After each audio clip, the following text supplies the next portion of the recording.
Yo, what's good? Man, J. Dot, CEO, J. Dot Adams. We in the building. West in the building. Yo. You already know what it is. You already know it's your man, CEO, J. Dot Adams in the building. Live from the West Coast, man. What's up with it? It's the Westcoast Heavies podcast. Westcoast Heavies TV podcast on the Biz Entertainment Network. You already know what to do. Go ahead, like, share, click that notification button. Check us out weekly. Westcoast Heavies TV podcast on the Biz Entertainment Network, man. We got a real exciting Sunday afternoon for you, man. All praises due, man. Hope everybody's having a good one. So check out the network of shows during the week. Peep us out. Again, hit that like button, share, subscribe to the channel, man. Check us out. West Coast Heavies TV podcast on the Biz Entertainment Network. I'm your man, J. Dot Adams, man. Hope everybody had a beautiful week, man. Hope you had a beautiful week. Going into next week, man, keep your mind set, man, and keep your mind straight. Stay focused, man. This week, man, was a very, very exciting week for your boy. I had the opportunity, man, Thursday night, man, to be blessed enough, man, to get on the Time to Float show, man, with your boy, man. I really appreciate Smooth and what he did, man. The Biz Entertainment Network, man. They Smooth, man. That was a awesome opportunity, man. Very gifted, very uplifted brother, man. I was very, very motivated to be on that show, man. We had some great discussions, man. So if you missed it, man, the Time to Float TV and radio podcast, man, you can catch the recap with your man, CEO J. Adams from last Thursday night, man. Really awesome show, man. Really awesome show. If you hadn't had a chance to check it out, because, you know, realistically, man, I don't just jump on shows without peeping them out, man. I peeped out the show, man. I really like the brother's show. I'm a fan. And I told him that, man. I believe in giving props, man, while people can still hear you say it to them. You feel what I'm saying? So that's real. That's the real deal. So yeah, man, it was a very, very exciting week, man. That's how my week ended, man, that Thursday, man. But we're also, man, getting ready for the hip hop 50-year celebration piece. I'm very excited. It's a legacy piece that I'm doing with Professor Harvey Estrada over in the city of Compton at their community college, man. I'm very excited about that. I've just been put on the advisory board for the commercial music department of the school. That's a big look for your boy, a big look for Westcoast Heavies. It's a big look for the West. It's just a big look for hip hop, period, because they're actually coming to industry professionals, wanting some of our feedback, some of our insight. So we're very, very excited, man, to be getting down with Professor, man, as we call him, Professor Estrada, man. Much love. Appreciate you. Shout out to my publicist, Erica Lane, who's working on that project with me. The 50-year celebration of hip hop, and it was crazy, man. I'll be glad when I can bring Erica, and I'm gonna bring Professor on there, my boy MD from the radio show who plugged me, because it's very interesting even how all that came about. As you know, I've been in hip hop my whole life, and I say that literally because I was 10 years old when I really got in the game. But I've been a fan of hip hop since I could listen to music, really. So it was very, very exciting how that project even came about, how I was even able to get Erica on board. And as you know, publicity and PR, man, brings light to situations. And the biggest thing with PR is you have to have a great narrative. You have to be able to tell a great story. It has to be interesting. People have to want to be involved with it. So, man, it was exciting. I can't wait to share more, but we got so much going on from the hip hop museum in New York's getting down with us. But one of the most exciting things of it is, man, as the producer, I'll probably bring on some more producers, but as the main producer of the project, I get to tell the story from our lens on the West Coast. Saying it's a little controversy going on with the Grammys, but I appreciate the Grammys, the producers, and everybody who did the celebration at the Grammys. But, it's been a little controversy, man. So if you want to tap into the show right now, if you want to talk about the celebration of hip hop, whether you're from the East Coast or the West Coast, man, we welcome you, man, on the Westcoast Heavies TV podcast, man, to chime in and talk about that. Because a lot of people on the West said that we really didn't get our shine. We really didn't get our love. They only, they shortchanged us. But, first of all, man, you only got so much time, to produce a show. So as a producer, I get that. I also get the producers of the show, we're from the East Coast. And everybody mostly gives credit to the East Coast. Let's say commercially and historically, they try to, everybody gives it to the East. But as you're going to see from my guest next week, man, there's a lot of people on the West that will refute that. And there's a lot of documented history on the West, too, that will refute who actually, started and really brought out hip hop, because we had graffiti artists the same time that they had them in New York. You know what I'm saying? Cats was in the streets, rocking, talking, rapping, poetry, all of that was in motion. Like the club thing, the party thing. We're going to get into that next week, man. But, I'm up in the air with it. It's been an exciting week, like I said, because we've been having those conversations and those discussions. So, being from the West, I always just like to be unbiased, man. And, I'm a storyteller, so I like to tell the truth. But we will be getting, our take on that, man. We're going to be talking about my boy Lil Sick, man, and his movie Packs. Man, I'm very, very excited about this movie. If you don't know who my boy Lil Sick is, his Club 6, the movement, him coming out here from Texas. I met the kid right when he touched down. He tapped in with me, man. I've been loving on him ever since, man. Been a good dude, solid dude. And what he brings to the table, man, is just real. So Hacks, the movie, man, got some stars in there that you're going to recognize. You're going to see. So I want everybody to go check that out, man. Hacks, the movie, starring my boy Lil Sick. That's his, debut, you would say, because he's been doing other things, but official movie.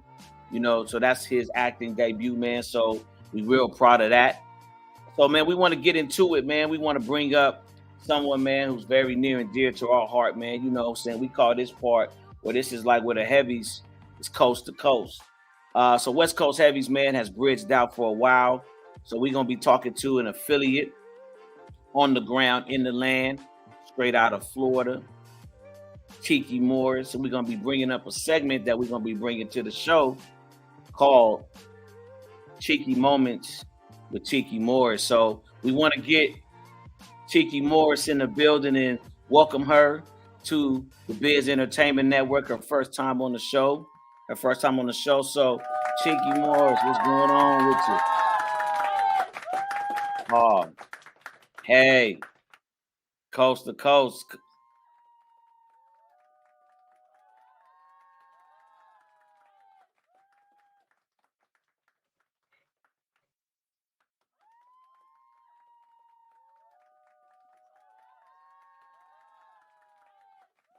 That's right.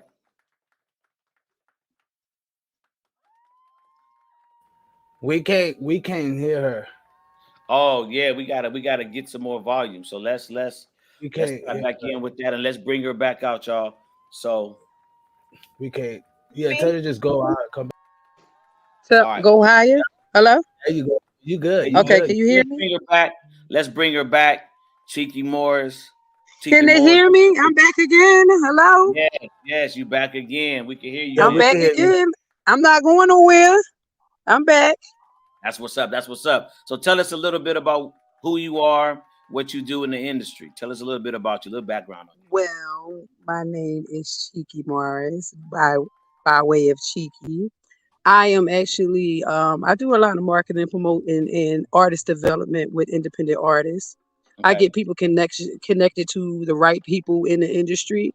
I actually try my best, to try to deal with the independent artists. A lot at times it becomes a lot, but just trying to educate a lot of the independent artists, doing tours for them, doing tour packages, and that's kind of basically what I do. Okay. And That's what's up. basically, I am the plug. I am the To the plug. south. Okay, so down south plug. Down what's some of the artists that you're working with right now, Cheeky? Well, I have actually an artist that I'm working with, which is OG Bando, who's out of Valdosta, Georgia. Also, we have a guest that's coming on today, which is Jay Long, who's a slash entrepreneur slash artist too at the same time. We're actually going to have his video today. We're going to show his video and interview him today. And basically, just it's a couple of other artists that I'm dealing with that haven't got themselves together yet, so they don't deserve to get their name shouted out until I they do the feel that. work. I Until they feel do that. the work, they have Right. to prove to me that they're worthy. Right. And so, right now I'm just, I'm really just all over it when it comes down to just networking and meeting new people and just trying to get a team together that, that's passionate about what they do. Hey, Not that's just what's out up. here trying to get seen and get known, but just really passionate about the work and have a work ethic behind them when it comes to the industry because a lot of them don't have it. Hey, one of the biggest things that has drawn me, especially lately, to the Southern movement is that's just what it is. You guys got a real movement down there. And man, speaking of that, we just heard from Jay Long, the entertainer, man. I'm so excited about this interview, man. I've been jumping all morning. He's ready in the building, so he's gonna be jumping on soon. But I Bruh. wanted to ask you, like, venue wise out there and culture wise, what's some of the main things you see as far as the Southern music, as far as it Well, being I able to know move one forward? thing about Southern music that in a lot of people work together. I know it's a lot of togetherness and love. That's the first thing, and supporting one another in the South when it comes to this music. Like I hear a lot of different sounds. Like I'm really like a person that likes. I grew up. I grew up. Let's get this clarified. I grew up in Philadelphia. I've been down here in the South for over 15 years. So the music is different from each aspect of the world. Me coming from up there, their sound is different. Me being down here, the South music is different, and as well as the West Coast. But down here, what I do see when it comes to the music industry, a lot of people work together. It's a lot of love together. If you're together with your crew or your group or whoever you are associated with, Right. they work together. That's one thing that I do love, and they show a lot of love to one another. Even if it's me they introducing me to, you would think that we knew each other all our lives. So Right. like, but the sound is really like a upbeat. I'm gonna kind of say a little bit, like clubby, a little bit sound, dance sound that they have down here. Their tone is a little bit, a little different, and I actually like it. I actually like they sound down here. It's like, when you think about people like Outkast, as well as when you think about Trina, Trick Daddy, even though Boosie is from what is he from Louisiana? Like his sound is big here in Florida. A lot of It people is. love Boosie. Okay. A Plies, lot of when you people. talk about Yeah. these guys, they do have their own sound. They got their own whole different tune of music that's out here. And it's like, I mean, what I can say from it is I just enjoy really the love that's here Right. in the industry that I have experienced. I can't speak for nobody else, but I have endured a lot of love down here. Yeah, Um, that seems to be the biggest thing. Like when I talk to a lot of my radio affiliates down south, that's one of the biggest words that I hear, which is love. And then I hear networking, and then I hear unity. Networking and So love. love, networking, and unity is one of the biggest things that I hear about the South that really draws From me. I might as well say back yes, home. That's where my yes. family is from. Bringing up Rick Ross as an example. Rick Ross, his sound. I love Rick Ross. So I love Florida. They own it. Shoot, even if you want to go down to Pitbull, you know what I mean? Like their sounds is, it's just like the environment. It's beautiful. It's like the sounds are really like catchy. It's really like you could get your groove on, dance, chill. It's just the sound is just really unique, and I really Right, love the down south sound. I really do right. love the down south sound. Yeah, that's a big thing. Is the down sound side. Hold on one second. And like I got like with my man Teddy T down there in Miami. He's another person. He's a ready personality with strong radio. He's another person that introduced me to a lot of people in the industry, the music industry with DJs. He's a part of the DJs. So and a lot of people got to understand they are a major key in the industry is DJs. And that's what people tend to forget about the DJs. Yeah, that's a major thing. Let's talk about that real quick. Why do you think that is? Why is the DJ conversation left out a lot today? I really don't, because a lot of these artists that are coming up, think that they're going to get. I guess they think they're going to get in there. Like I don't know if they think it's going to magically appear, or they don't think that the people who have made it didn't work to get to it. But I don't understand how they don't think you need a DJ. You need a DJ. In the beginning of time, we know that's who got you into the industry was the DJs. They the ones that play your music. They're the ones on the radio. They're the ones in the club. So if Exactly. you don't have a DJ, I don't know what you're doing in this industry because you have to have a DJ. Yeah, You have DJ's to. always been very critical, and I think that conversation gets glossed over a lot. But it doesn't get glossed over by me, here on the show because I totally get like it goes hand in hand. As a former promoter, it's like the DJ was the main thing. The DJ was one of my promoters. The DJ would promote with me. The DJ would either whether they were on traditional radio or they had their own radio show or they didn't have a radio show at all. The DJ has Right. always been a key factor in hip hop. So I'm glad we're having this discussion because man, shout out to all my DJs from coast to coast all around the nation. I funk with a lot of different DJs from all over the place. So it's good to hear that coming from another promoter in the game, another boss in the game, another heavy in the game that understands the importance of the DJ. Because I just think sometimes a lot of young artists today, because they are young, and I respect this generation a lot, but I just think sometimes the respect is just not mutual. So it's just like there was a lot of doors that was kicked down for you, and there was a lot of ways that was paved, and a lot of that had to do with the DJ. DJs have been breaking music since hip hop began. The party DJs getting the records in the party, turning up the party, keeping the party live. It was really the DJ before it was the MC. You know what I'm saying? So it's like we have to give props to where props is due. So I want to ask you, what do you have coming up? Because I heard that you got some big shows and big events coming up that I wanted to share with the people out here on the West Coast. Okay, well, I do have a veterans car show that's coming up the Labor Day weekend, which is September the 2nd. We're going to have Rick Ross here as the main event. We're going to I also have another event coming up, which is Exposure TV's anniversary, which is going to be in Miami, and that's coming up in July. I think late mid July. That's Okay. going to be coming up. I also have a tour that I got going on right now with a couple of artists, independent artists that I have coming up soon. That's going to be towards the end of the year. So if anybody wants to get along on tour, they can reach me at Pure Promotions 2023 at gmail.com if you're interested in coming on tour with me to different cities and different states.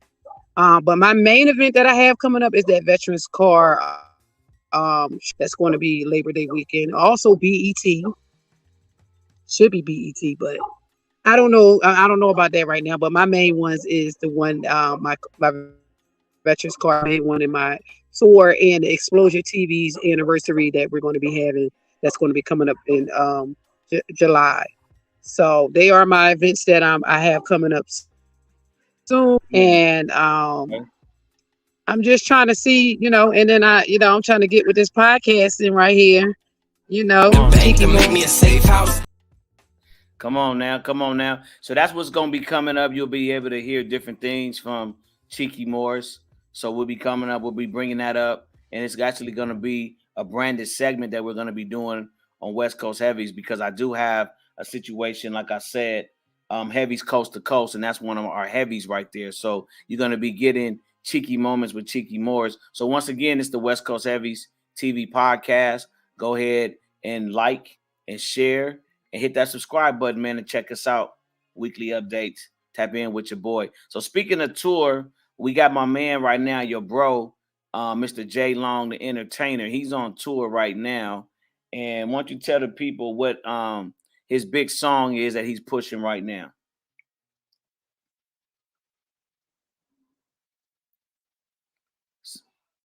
You went on mute. So we got J Long.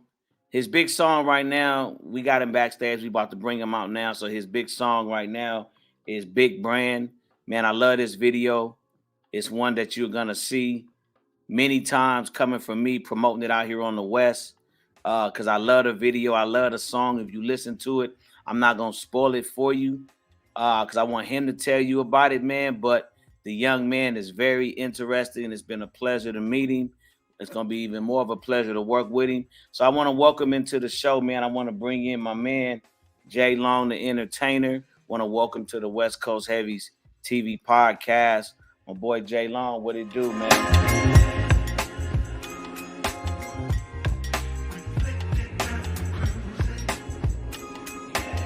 What's up? There he is. Yeah. There How you you go. doing, There he everybody? is, boy. There Hey, you go. What's up with it, man? How you doing? Oh man, just another day in the overflow, man. No complaints. How about yourself? Hey, I like that. I like that, man. So everybody, man, let's welcome my man Jay Long, the entertainer, man. He's in the building, man. Stand up, West Coast. That's what's up, man. Live on the West Coast Heavies TV podcast. Mr. Jay Long, the entertainer, man. I appreciate Hey, you for having me, man. hey, man, for sure, man. For sure, my brother, man. It's my pleasure, man. My pleasure, man. When I met you, man, I said, man, I have got to funk with this guy, man. Man, you are one of the most interesting people, man, I have ever met, brother. And you know what I'm saying? You are very interested, man. And I gotta tell people, man, I don't want to spoil it for them, man. So why don't you tell people, man, a little bit, man, about who you are, brother? Well, I'm an entrepreneur, serial entrepreneur, entertainer, Mm, and my skill set. I live for a living. That's what I tell people, man. Just walking on water. You I know, like that. so I'm a man of many hats, and just to God be the glory, man. I just make things happen. Man, that's what's up. That's what's up, man. So why don't you tell us a little a couple of your ventures that you got going on, man? What's some of the ventures that's close to your heart right now that you got moving? Well, of course, music. I own a record label, but one of my other ventures is I own a gas station. Right. Out in Florida. Clothing company, liquor company, pre-roll company, distro, array of other businesses I can think of. Valet trash companies. Like I said, I'm just an entrepreneur. Hey, man, I like that, man. You know, out here on the West, man, I want you to say that one more time because it ain't too many of us out here, man, that know somebody that owns a gas station, bro. Gas station owner, bad women owners, even let my little homie sell gas on the corner. You already know. Hey. Woo, hey, that's that big brand song, baby. Ooh, That's that hit. Sir. Yes, sir. That's That's hit. that big brand song, man. Hey, that gas station owner, man. Hey, man, let's talk about that song for a minute, man, because you just gave a real hot piece of the song, the video, man, the way you acted in the video. It was like, you know, knowing you, man, you know that was your gas station. You're telling folks it's your gas station. They seeing the gas station. You're live in the gas station, man. Man, how does it feel, man, to actually put a song out, man, and this is everything that you're living, man? Like, you really living the dream, brother. How does that make you feel, man? Oh, man, like I'm doing the kingdom work. Yes, sir. That's what it made me feel like. Just to get up every day, wake up and make your dream come true. Right. You know, I'm just a living witness of, you know, faith without works is dead. You know what I'm saying? And as long as you put your mind to it, you believe in it, and you go for it, it can happen. You know what I'm saying? I'm a walking manifestation of that. So it feels good to be able to manifest your dreams, you know, to make your dreams become realities. You know what I mean? And honestly be a motivator for others. So we can show other people how we look to say, hey, you know what? We all can do this. Buying back our community, man. You know, especially with the gas station, I just had to elevate my mind and graduate, like I call it, a street alumnus. Becoming a street alumnus, man. Well, we can stand on the corners all our lives, and we just look at standing on the corner, but never thought about buying the corner, buying the block. You know what I mean? How many years people stood in front of gas stations and hustled it and got their money and grinded. When we grinded so hard, but we should have bought the station. You know what I'm saying? Bought the convenience store. And a lot of times we don't feel we can do it because we don't see us doing it. Right. So just changing that narrative, man. You know, being that new lead, that new role model type for us to see that this is something we all can do, and just sparking off, you know, all men around the country, especially black men, you know what I mean, and women, for us to be, you know, owners of all communities, not just stay there, but to own them. The owner, man. And that's major, man, and that's very inspiring, my brother. Yes. Man, if I can ask you, man, like being in that position, man, what kind of inspired you on this path, man? Like, who do you look up to that's in your around you that you inspired to be like, man? Like, where'd you get all this from? Well, I grew up, man, like I said, my superhero, my daddy. So, you know, my pops was there every day of my life and still here, you know what I mean, to give me guidance, to you know, to just show me what a man was supposed to be. You know what I mean? And not only that, he was involved in a lot of different things and loved in communities, you know, from politics to the entrepreneurship to everything. So it was just a blessing, and being fortunate enough to have that positive male figure in my life. Yeah, that's major. Who also exposed me to a lot of different people, a lot of different avenues, perspectives. So I was able to be able to take advantage of them. Hey, that's major, man. Having your pops in your life, man. Big ups to that, man. You know, a lot of us growing up, man, it's good to hear that, man. And it's good to hear you give your daddy props. You know, we don't hear that every day. We don't hear those stories every day, but we know they exist. You know what I mean? So it's like we know around the world, there's some good fathers out there, man. So it's good to hear you give your dad his props, give him his flowers while he can still enjoy him. You know what I'm saying? And hear those words from his son. So I know your dad is proud of you, man. I know he looks at you. And I know he's like, man, that's my boy doing that, man. So once again, man, big ups to your father, man, for being an influence in your life like that, man. Okay, let's get to the music a little bit, man. Big brand. Your big brand, Yeah, big man. You know, brain. like, okay, your sound is Yes. dope, man. I really like your sound. I really like the song, man. I want to ask you, man, what inspires you to make music? Everyday living. Just going after my dream. When I'm out, because all the music I make is real music. So I don't have to fabricate anything or do any of that. I want to inspire myself and inspire others. So when I go do music, it's the energy. Being Right, in the studio with my different producers, how we can just sit down and come up with the beats right there. And then just create the sound that we're looking for. The vibe that we want. You know what I'm saying? How we want the people to feel when they hear the music. So and music, man, it's a very spiritual thing. You know what I'm saying? So right. I like to uplift the spirits. You know what I mean? Like to motivate people, because music can make you do a bunch of different things. Music can make you want to fight. Music can make you want to make love, cry, worship. So it's all in the music, and it's all what we put in the music. Hey, that's So real. that makes it special. So my thing is to inspire. My thing is to motivate. I want to show others, man, let's go get it. You know what I mean? And you can have anything you want. It ain't gonna be easy, but you gotta go work for it. So when they hear the music, that's what I want them to hear. Waking up in the morning, this is what they want to play on their way to work. This is what they want to play. You know what I Mm, mean? yeah, When they in their cars, when they going after their dream, they signing up for them LLCs. Even when they thinking about it, when they thinking about themselves, because we all are a brand. Just with this song specifically, we all a brand. We all going after our dreams. And if you believe in that, then that's the motivation you need. We don't need. We got enough killing and all this other music that's out there. You know what I mean? And I don't knock nobody for what they do, because a lot of that is people's lives as well. But where we gonna change the narrative of the situation? So right. I want us to be here instead of spreading hate, spread love. Motivate each other. You know what I mean? Not instead of us taking from each other. Let's help each other out, and not to look for handouts, but hand ups. Yeah, that's the biggest thing, Right. man. Like you Right. said, man, I Right. don't knock anybody for what they do, man. But that's one of my things, man. You being a lot younger than me, man. You know what I'm saying? It's really kind of inspiring, because when I hear your music, man, I see you going in a different direction. I see you having fun in your music.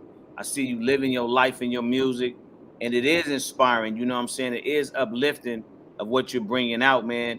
And I really believe, that that's going to be infectious. And I really believe, like when I think about the culture of hip hop, my brother, you know what I mean? I think about it comes in all shapes and forms. It's like whatever is in that man or woman's soul that's making that song. And when I listen to you, even when I listen to you talk, man, it's like I hear the inspiration. You know what I'm saying? I hear the passion. And that's just such a beautiful thing to be connected to, man. And that's one of the biggest things that I tell people, man, for me in this stage of my career, because I've done a lot in my career, right? But at this stage of my career, I'm really trying to connect with youngsters, man, that's doing what you're doing, because I really believe as I get older, like, I still have an 11-year-old son and a 4-year-old son. And it's like, do I want them picking up that strap like I did? Do I want them to feel like I gotta go put a body down? And it's like, it's so hard, bro, because they're not looking up to their daddy. You know what I'm saying? My kids, our age gap is crazy. So it's like I talk to my 11-year-old son all the time, but see, he gonna listen to somebody like you before he'll listen to me. And I'm just a realist on that. You know what I'm saying? I understand that no matter how much I'm in my son's ear, his corner, I realize, man, that his generation is listening to your generation, brother. And so it's like when I listen to you, it's like that's what I want my son to be about. I want him to be about his money, his family, his community. I talk to my son all the time about doing what Nipsey did out here, man, buying up the block. I mean, it's like, man, you call this your hood, but you don't own no store. You don't even own no barbershop. You don't own no nothing in the hood.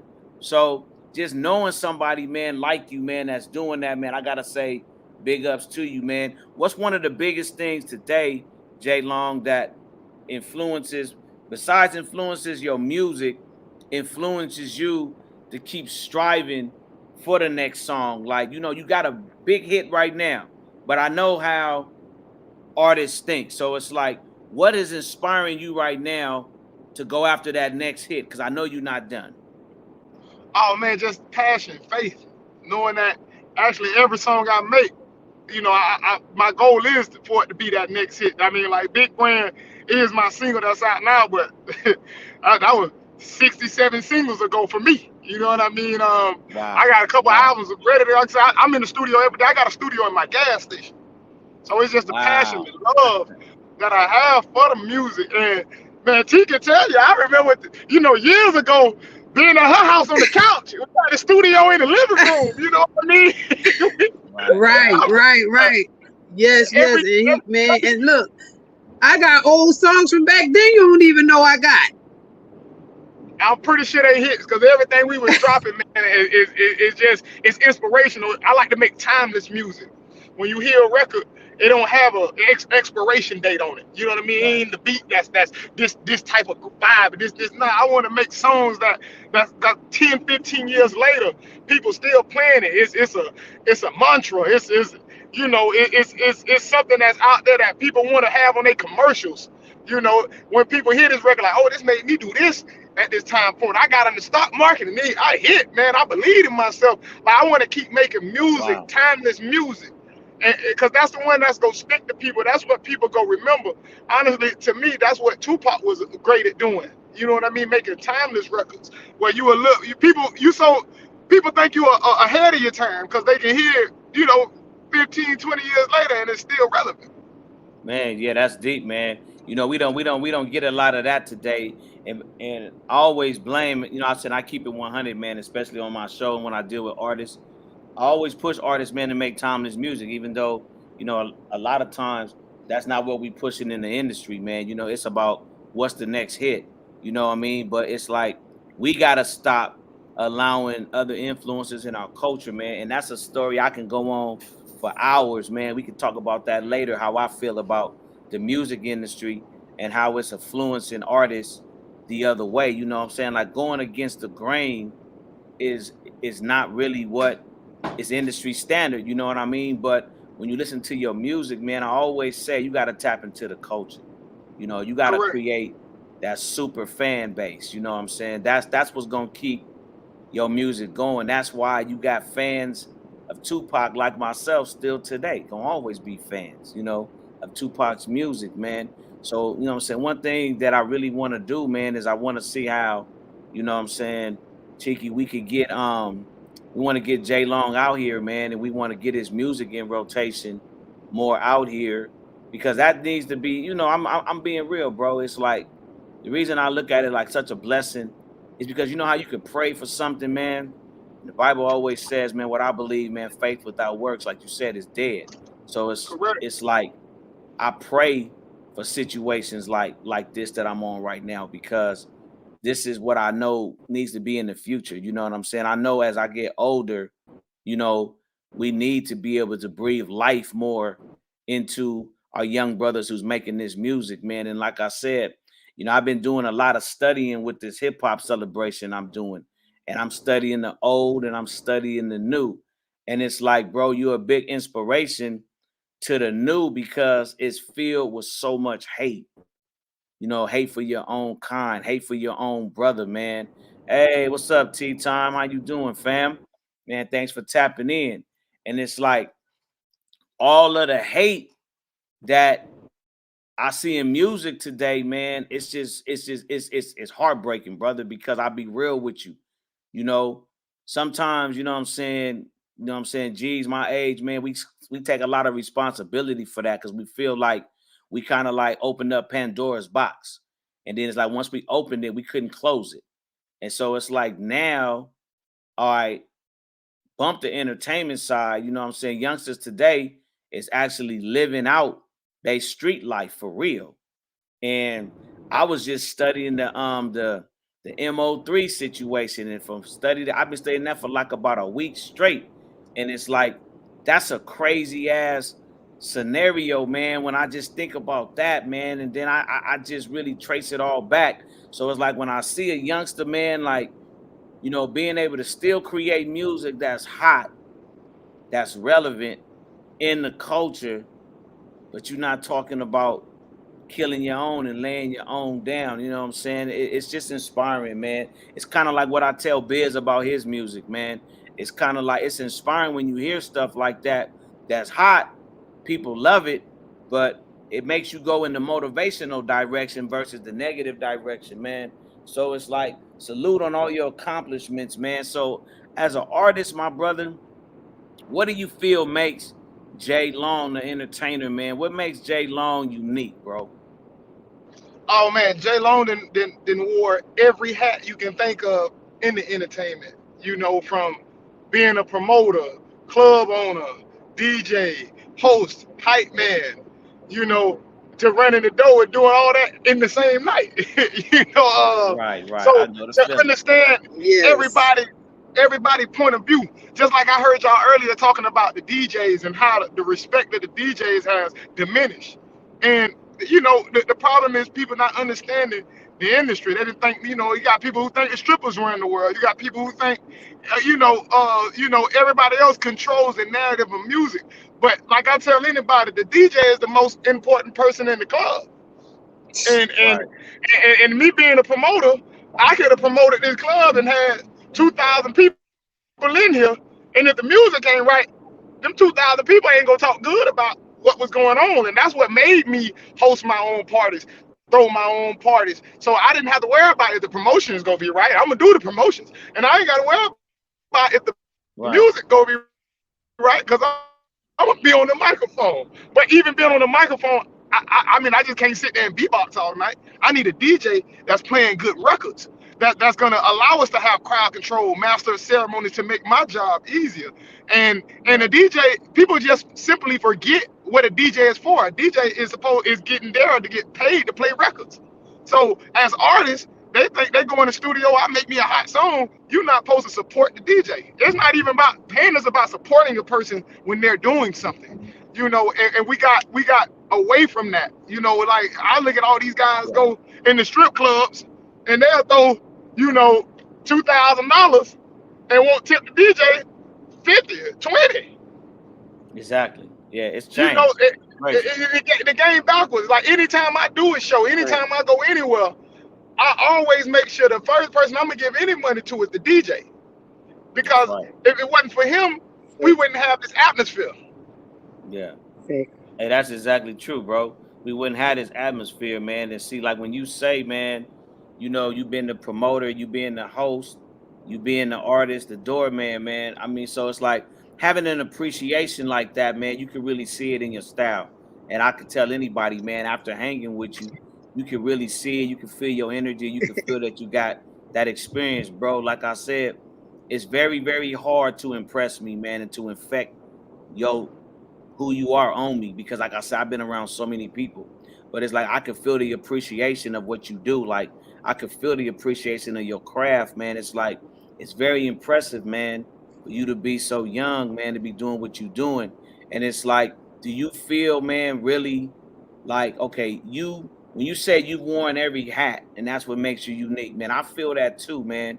So in your opinion, is that like your main because I think it is. But I wanted to ask you, man, do you think that's like your main advantage that you have? Because, like, hold that thought. Like, when I say advantage, I mean it's way more artists in your day than it was in my day. But I felt Hmm. what set me aside was I didn't need a promoter. I was my own promoter. I hosted my own shows. I even did my own sound. So I didn't need anybody. I got the venue. I promoted it. I did my own flyers. I hosted it. I and I close my own shows out. So it's like I don't hear many artists saying that. You know what I mean? So I don't see that either today a lot. So when I say, do you feel that that's one of the key advantages, man, that really sets you aside? Because there's so much talent out there, man. But do you feel like that's one of the key that sets you aside as an artist? Of course, because you know what everybody looking for, and that's what's able to keep me Mm, being independent. true, man. That's deep, bro. Yeah. Like right now, I'm on my big brand tour, so I got my own tour going on with my single, and don't need the label, don't need nobody else. You know what I mean? To sit there and say, oh, this is what we're gonna do, or wait to get hot to book shows because of relationships. So I got relationships with tons of promoters that we'd have made tens of thousands of dollars together that I could just call and, hey, I'm coming through. I need the club. I'm doing my big brand tour. I got hundreds of DJs that I can call and be like, hey man, I got this new single that's dropping. Hey, drop this record. And just the relationship, and for me to just go there and knowing what a club owner is looking for. So if I walk in the club being a host, I know I can get booked immediately. Even if I don't play a record of my own, I can go in there and get booked just off of turning up the club. So that makes my job easier, just knowing your niches. See, we never leave artist development. A lot of artists think, they gotta hit the song, they do this and that, they there, but you never leave artist development, because once you get to $5-10 grand a show, you want to get to $20,000 a show. You want to get to $50,000 a show, and you can't have the same show you did at $20,000 at $50,000. So to understand that it's artist development, you have to become a better artist every day, to know your style. When you in the club, know what people are looking for, engagement, interaction. So when having that niche, like when I'm out there, I got in my certain song, we gonna walk that every time, walk that, talk that shit. We gonna do that every time, and I'm a kick on my mouth. Right. You know what I mean? So that way I give people something to look forward to. That's right. And that just comes with knowing your style, knowing who you are, knowing what the crowd is looking for. Because you get most of these artists up here, man, it's actually, most artists are at a disadvantage versus me being at an advantage. Right. It's like I'm a pro bowler playing with JV varsity high school. Wow. That's deep. And not to take nothing from nobody else, but it's just like, if the coach can still play with the players, shoot, boy, the coach it's a whole nother animal. You know what I mean? So I'm just fortunate enough and young enough to be able to gravitate and to work with everybody, and to understand what people are looking for, to understand the music need to sound right, to understand that, you got to have something to know when the song getting played, to know how to come at a DJ, know what a DJ looking for, know what a club owner looking for. Because as long as you can make the club owner money, the club owner go book you. So when I'm on the microphone making sure, hey, tip the bartenders, we out to so-and-so tonight. Hey, we here each and every Thursday, even if I ain't there every Thursday. I want your night to do good, so you can book me 3 Thursdays, 5 Thursdays down the street. Right. And it's about bringing the best out of people. That's my gift. Is bringing the best out of people, because people coming out to have a good time, whether they in a good mood and they want to have a good time, or they're in a bad mood and trying to make their bad mood become a good time. You know what I mean? Exactly. You have to bring the best out of everybody in every situation. So, and energy never dies, it's transferable. So when you know how to transfer your good energy to anywhere, then you're able to work in your best. You know what I mean? So I believe like that is my real gift, to show people how to be. It's okay to be yourself. Like everybody, they get all these nice clothes on, they wear all this stuff to go to the club, and they're just standing still, standing over there, everybody all standoffish. No, we ain't here for that, because I'm gonna look cool, have on the nicest, latest stuff, and I'm out there juking, I'm feeling good, because that's what we here for. And you gotta break the ice. You know what I mean? When somebody out there breaking the ice, now everybody can, okay, it's cool to do that, monkey see, monkey do. So I'm just gonna be the one in the club in my own vibe, and everybody else gonna be looking like, damn, that dude having a good time by himself. Right. I should be having a good time, and then when they look over and see other people looking at you, the girls are looking at you, and they like, man, this dude right here, and if I got the microphone, I'm walking up to you. Hey, what's up? I'm dancing with everybody, big girl, little girl, everything. We better have a great time tonight. Yeah, so that's the understand that people come out for that. Right. Yeah, they coming out to have a good time, man. Yeah, that's the whole purpose. We didn't come to the club to be mad and angry. And that's the problem now. Because another thing, DJs got to understand their role in the club, because they can make certain things do. So they can make people do certain things. So they have to know how to break the ice. They have to know how to get a crowd control. Not only that, be a disc jockey and not a disc player. You know what I'm saying? Those are two different things. Break that down for. Break it. Yes. So really, I call it DJs and DRs. So we got a lot of DJs we got way more DRs right now, and that's dick riders. So, people just out there, they just trying to get in the club.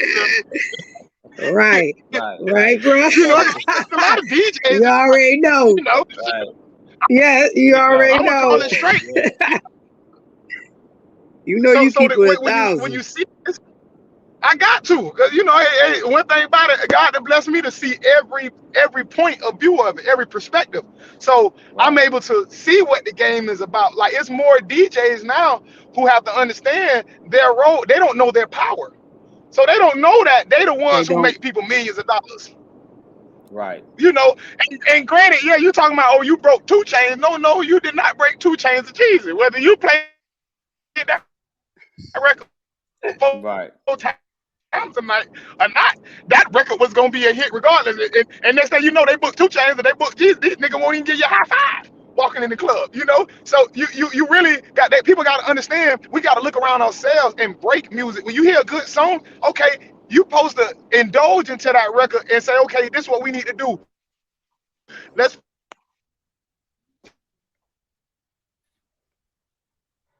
play this record 2-3 times, and this how I even.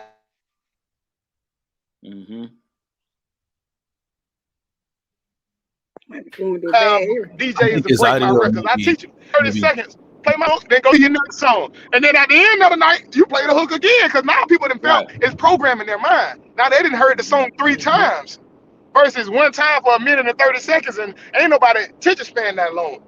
So we have to understand how to break records, and not only that, look to be able to break records, because DJs are not even looking for new music.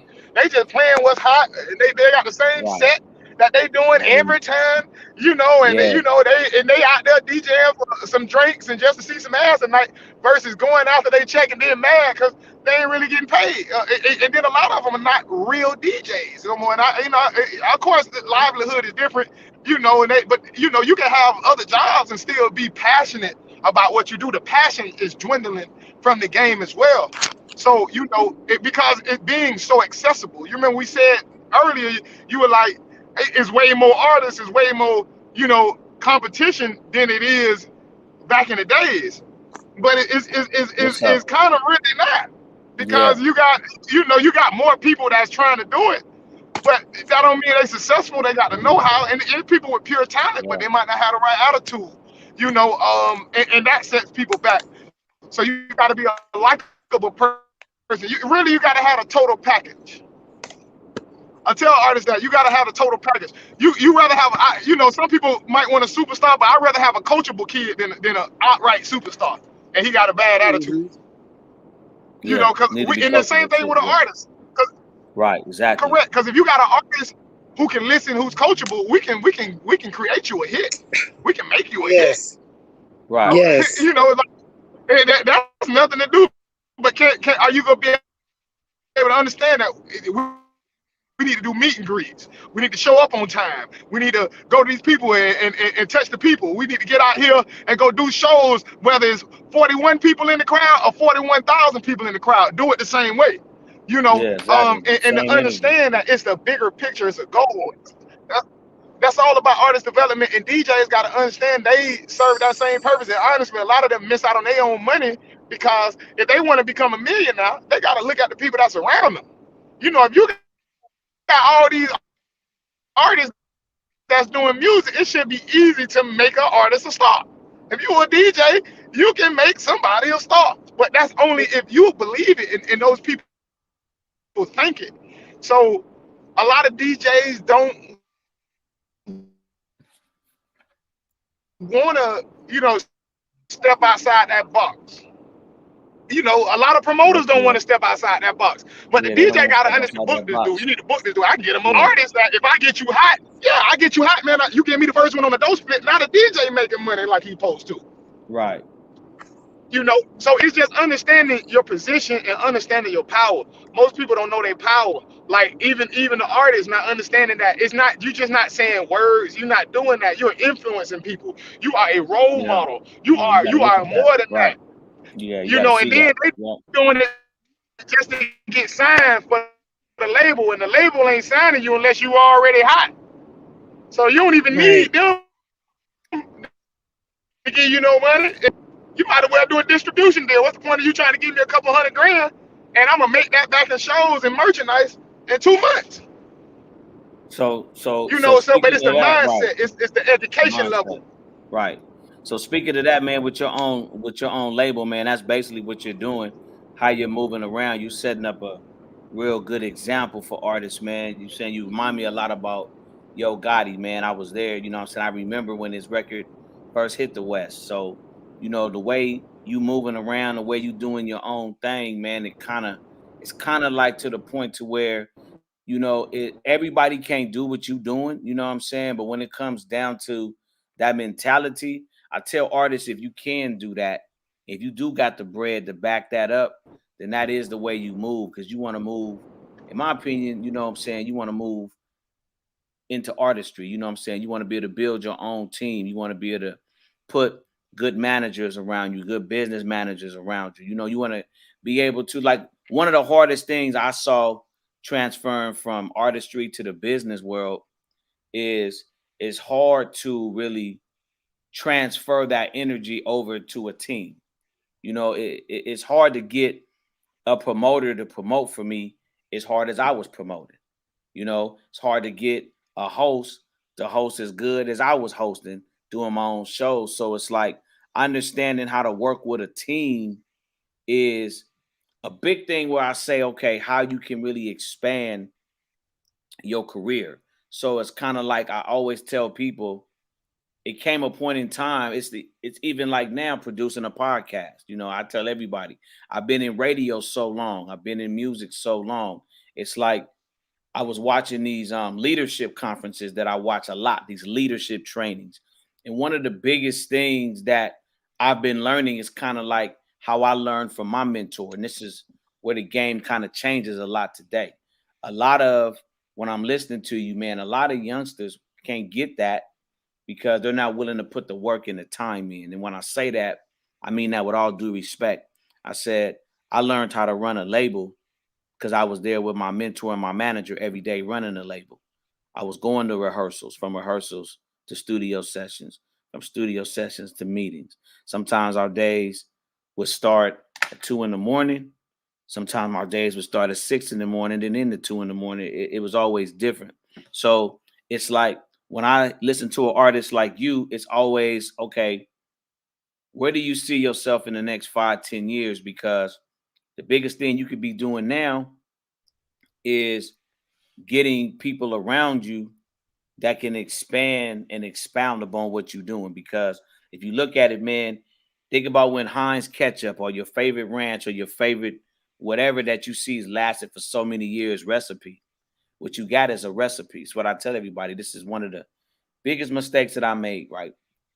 If I had to say anything in my career, what would I do over? I spent so much time doing everything myself because I couldn't trust people, that I didn't take time when I was younger and out there killing it. I didn't take the time to really get people who had the right mindset and really teach them that. Because, see, you really can't learn how to promote if you're not promoting. I tell everybody, if you, like today, I was listening to something and it's different, man. And it's one thing what I'm saying, I want to get into and ask you about this too. But I'm gonna speak on it a little bit right now. It's like we depend so much on social media today that youngsters have forgot the way that my generation, how I learned how to promote the flyers, the posters, Street team. hand to hand, the street teaming, getting out there, people funking with me because they like me. People like me. I'm in the farmers market every week. So every Thursday you come through the farmers market, you seeing my face. Hootie hoo, how you doing? You seeing me. I'm there with the business cards, the flyers, everything. So you get to know me. I build one thing that you said, Jay Long, is relationships. So in the because I'm listening to you, man, and it's like with the label, you didn't talk about the clothing line, but the label, the clothing line, your music as an artist, man, like you got the game plan, right? So let me ask you, man, before I get to my media question, let me ask you, where do you see this going for you? Let's just say in the next 5 years. Where do you see this going for you? The music part.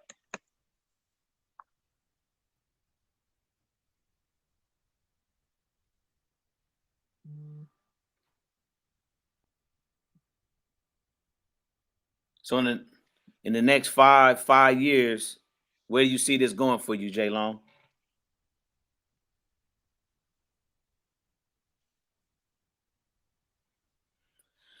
Well, we're gonna get back to Yeah, that. I think his mic might be not working Might be right. having problems. Okay.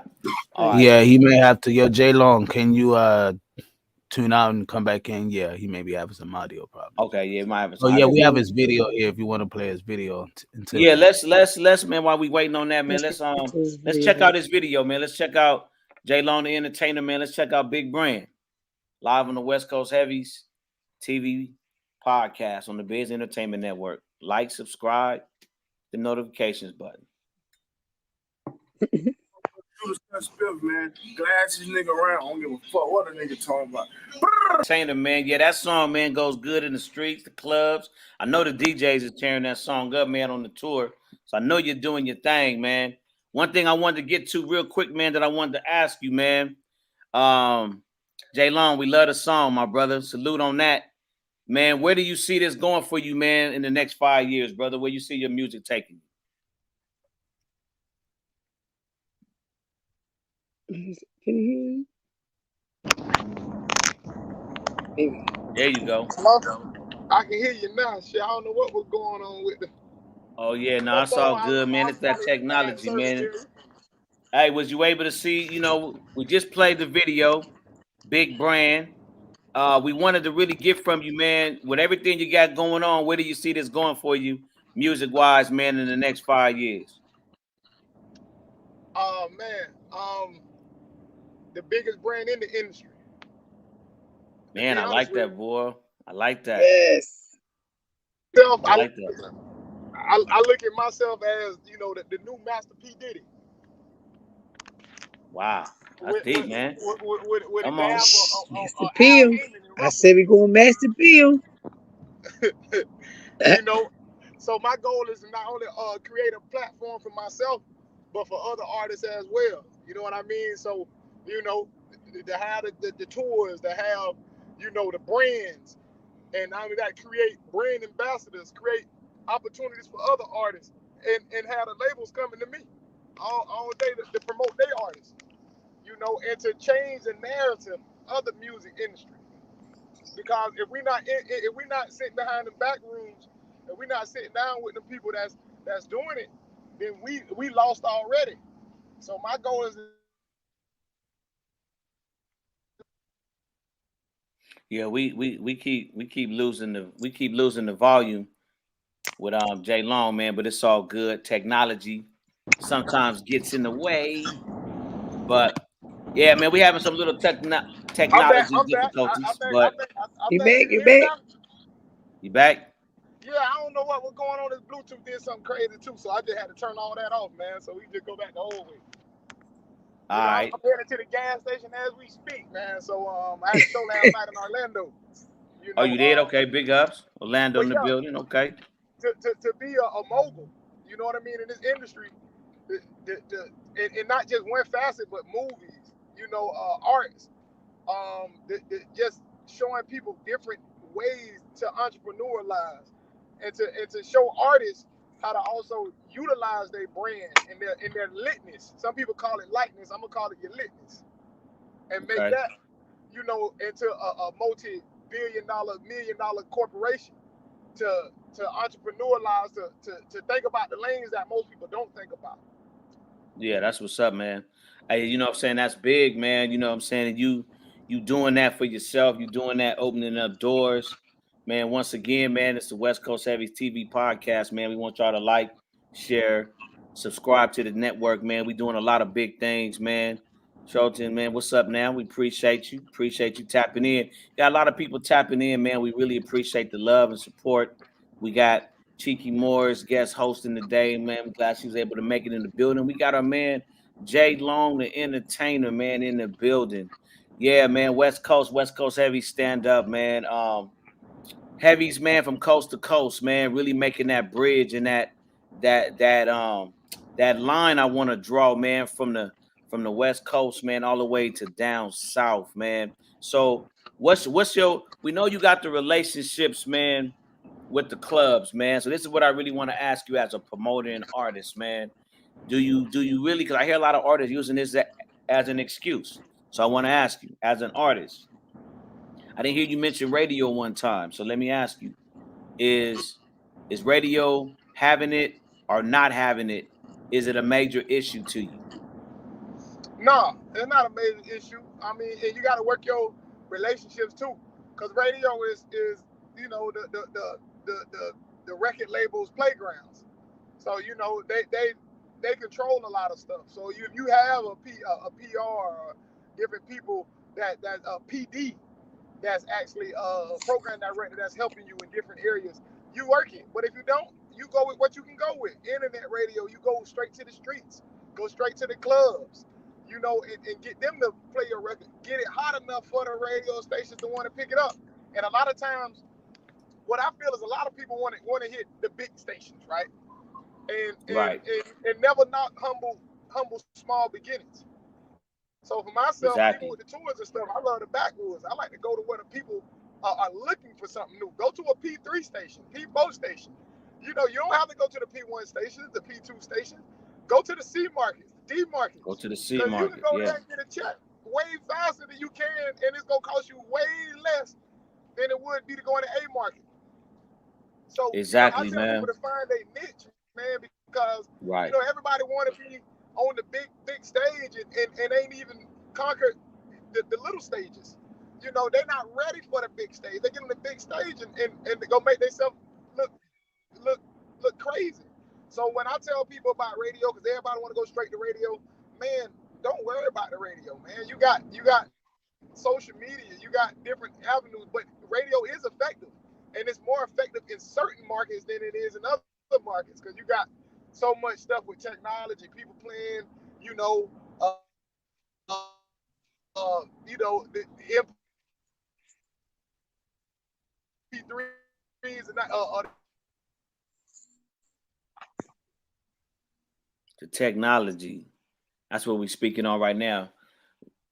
We're gonna get this. We're gonna get this together. Ooh, yeah, that's it.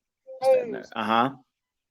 when they get in their cars in a lot of markets.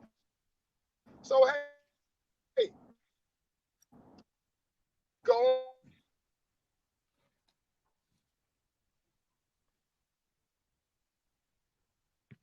Breaking up. Yeah, he must just be in an area right now. We can't get him, man. But we gonna keep trying, man. But artists, but basically what you hearing is what I tell artists all the time is like, don't let anything hinder you, don't let anything stop you. Radio, just like anything else, the clubs, everything is all about relationships. That's the biggest thing. You know what I mean? So it's kind of like find out where your niche is, make that niche happen. You know what I'm saying? The bottom line of it is, Cheeky, you gotta find a way to get your sound out there. Now, whether it be Exactly. the streets, whether it be the clubs, the internet. I just like to tell artists you gotta win somewhere, you know. They But and they gotta understand that, like what Jay was saying about artist development and being able to, you know, be able to lead to the artists that don't, they gotta be willing and open and let you do your part. right, right, Humble themselves enough to know that this is why I was trying to shy away from managing artists actually, because they don't listen. right. That's my key issue that I had with a lot of artists with artist development. They wasn't listening to Mm-hmm. what I had to tell them when I was telling them the way they needed to move around in the industry, the way they Facts. needed to create their networking, relationships. That's why when I say I'm the plug, it's like I have relationships with people in different cities and different states. So my thing is this, um, you to me, radio is important. I feel like it's important just as well as DJs. But like he said, it's other ways around getting to it. But that was my key thing when I was dealing with my artists. When I would take them to different cities and different places, I'm telling them you got to learn how to network. You got to know how to talk to people. You want to get to know these DJs so they can play your music. If Right. you got to play, like in the club, if we go in there just to go out, You know what I mean? Go to the DJ, ask them, can they play your song? You get one, pay them to play your song. If need be, if you're trying to get yourself out there. But a lot of, dealing with a lot of artists that I have came across myself personally, they not ready. And all they see is what they see when they see the ones that get successful. That's all they see. Yeah, that's the big thing. You know what I They don't mean? they don't Because work that's behind it. They don't see the work behind it, how hard you gotta be, how dedicated you gotta be to it. They just want to make it. okay. Like All right. All right. All right. So we're gonna be in after hours soon, man. It's been a great show, man. We definitely, okay. man, gonna have to make this a situation, man. I wanna speak to Jay Long, man. I want you, know what I'm saying, to come on, man. You now an honorary member of the show, bro. Like you got a lot of input. Yes. Yes, sir. You an Yes. honorary member, bro. So I told you, man, when I met you, man, from the west back to the south, bro. You know what I'm saying? It's nothing but love on my end, man. So what I'm saying, we really want to have you back. We want you to be able to talk to people, man. People is tapping in, man. One of my management partners, shout out to Savvy Entertainment. She just tapped in, and a lot of people, man, is loving what you're talking about, man. You a big inspiration because it's like Yes. one thing that about you, man, is you're a living proof of what I tell artists every day, man. It's nothing is gonna be easy, you know what I'm saying? But it's all about work. You know what I'm saying? It's taking me, you know what I'm saying, so many years, man.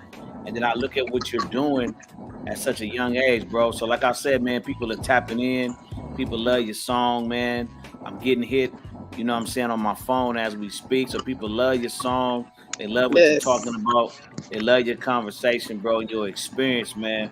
So we want to keep, you know what I'm saying, coming up with different things you want to talk about, man. Let's talk about your tour more next time. I want to hear more about your tour. Your next show you got coming up, man, for the tour. We want to talk about that. We want to promote that. You know what I'm saying? We want to reach out to some of our affiliates, give you as much support as we can, my brother. So, we want you to anytime, man. You know me, I'm gonna be keeping you updated about what's going on with the program, you know what I'm saying, what we're doing and whatnot. So with that, man, we love and appreciate what you're doing. It's your man, J. Adams, man, CEO J. Adams, man. Cheeky Morris tapping in with us, man. You about to get some good things, man, with the moments coming up soon, man. So it's your boy, J. Adams. Yes. And want y'all to stay tuned real quick, man, and don't go nowhere. But we gonna be in after hours coming up Peace. soon. Man, J. Adams. Stay on. Stay on.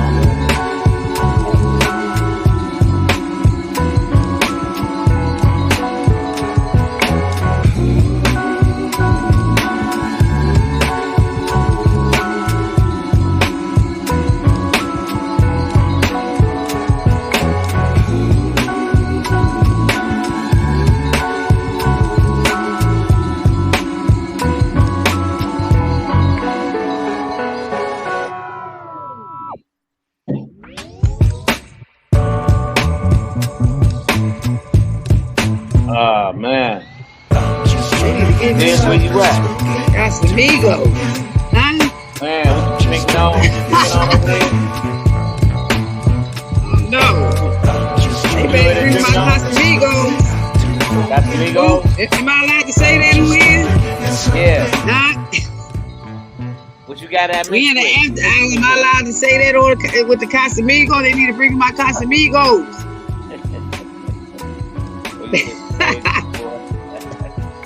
You crazy than a mug, man. Man. Yeah, where you at? What's up, boy? Hey, that was dope. That was dope, man. That was dope. Pretty nice, huh? I kind of like that, man. That was a good one, man. I like that, man. I like Turn some that. little light on now. They was As able you know, to the see kids was in the video. background, y'all. You know, like with all that, that man. noise.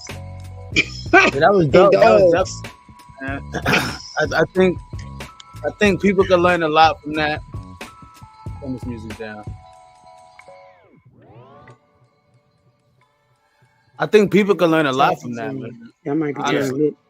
I think people can learn a lot from that. You know, people don't if they don't see and understand how to like build themselves, they may need to sit back and kind of learn from others who are doing it from the mud, you know?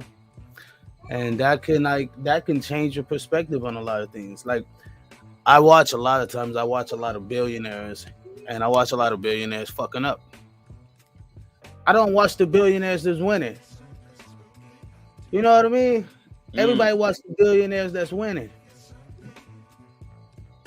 You get what I mean? Like, yeah, I got what you're saying. I don't watch the billionaires that's winning. I watch the billionaires that's like that went through fucked up shit, whatever. Because it's easy to obtain it. It just the problem comes in maintaining it. Exactly. It's easy to obtain. The longevity is to maintain. You know what I mean? So I definitely think like what he was talking about, he was definitely like on point, man. He was definitely in the right place. And I think a lot of people need to sit back and just take notes. You know what I mean? Take notes and learn from others who are really doing it from, that he is. Yeah, man. Like it's really, hey, pleasure to meet you, JL. Pleasure to meet you, man. Pleasure to meet you. Likewise, man. Dope conversation. Nah, man, don't worry about it, man. You get into the money, man. You get into the bag, you know what I mean? Right. So no worries, man. We understand. It's all goody, you know. It's good to see a man in this work because it let him, you know, let people know what he's doing on his daily. So, you know what I mean? A lot of people don't look at the actual side effects of what we do as right. I like what you said earlier, serial entrepreneurs. You know what I mean? When you're a serial entrepreneur, you kind of like eat, breathe, live this shit. You know what I mean? I heard a great quote that said that I gotta work 10 times harder than the nigga that got a job. You know what I mean? Because you know what I mean? I can't just clock in, like, you know. Right. Who am I gonna fucking clock into? Right. Like I gotta continue every day to build value and value and value so that it pays for the next 10 days or the next month or the next year. Like that, I think that's why I pay my bills the way I do. You know what I mean? I pay my bills in lump sum because I'm in the industry, right? And when you dealing with like, I ain't gonna lie, I just jumped into this whole network thing, right? And like I've been in it for about maybe, I want to say a year and a half, right? And I'm really getting accustomed to that people love unique content. And when you have people like Jay Long come on and he comes from an entertainer perspective and an entrepreneur perspective, it kind of lets you know like, wow, okay, there are people out here getting to it like you. Like it may be not many of us, you know what I mean? But there are out here and you're not alone. You know what I mean? Because a lot of times I've felt alone. Like I can't be the only one like that sees it straight. Just look, get your ass up and actually walk. Go get. You know what I mean? Go find the requirements to get what you need. So I think it was a dope ass conversation, and you know what I mean, really dope. So are you currently leaving? Going back home as we speak right now? Yeah, I'm about 10, 20 minutes out from my gas station. Oh, nice. What type of gas station is it? Is it? What you say? What type of gas station? Yeah, like you know what I mean. Are you doing the zoom zooms and wham wham? Like, are you selling the Twinkies? You got slushies in that motherfucker? Like, gas station and service. I think I love a good. Everything. Yeah, we have a Walmart flea market. You know what I mean? Yeah. Yes. Hey, you know what's crazy is I wanted to tell you, like, this is dope because I saw Killer Mike wanted to live black for I guess 1 week or something. You saw that? Yeah, I seen that.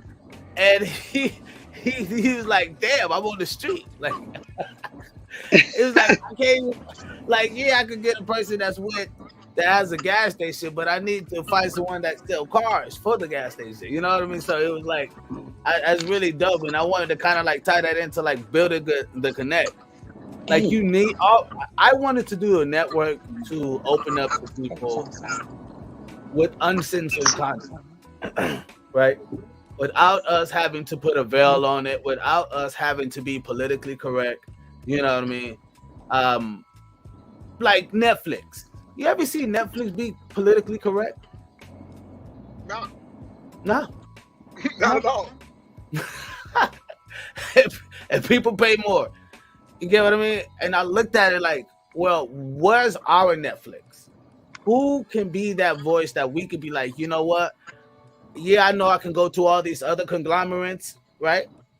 But where can I go to just say, look, this is just how it is, Right. without it being uncensored? Even if you edit it, it's still real. You know what I mean? Because you're uncensored. You're not trying to politically correct. You know what I mean? So I think it's dope to like build those connections. So like when, oh shit, we in somewhere, I need a gas station to go to. Oh yeah, hey Jay, yo, we need to fill up. You know what I mean? You know, like you want those.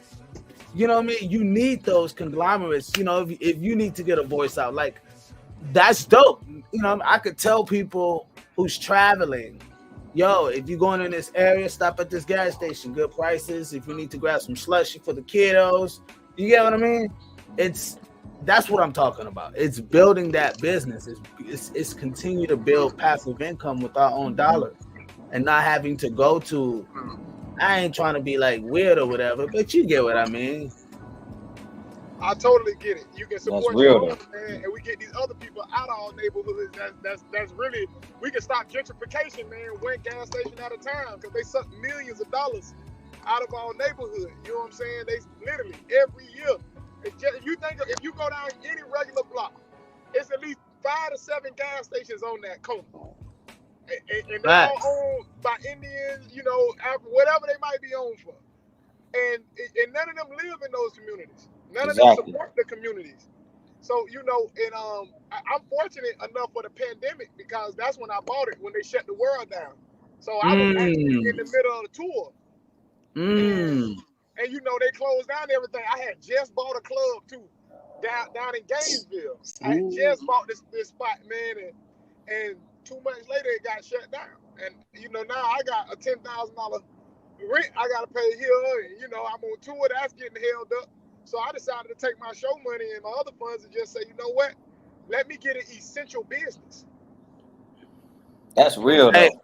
Hey, you know, hey. So now I can stay open 24 hours. Hey, you know what's crazy is that when the world shut down, when all that shit shut down, what was open?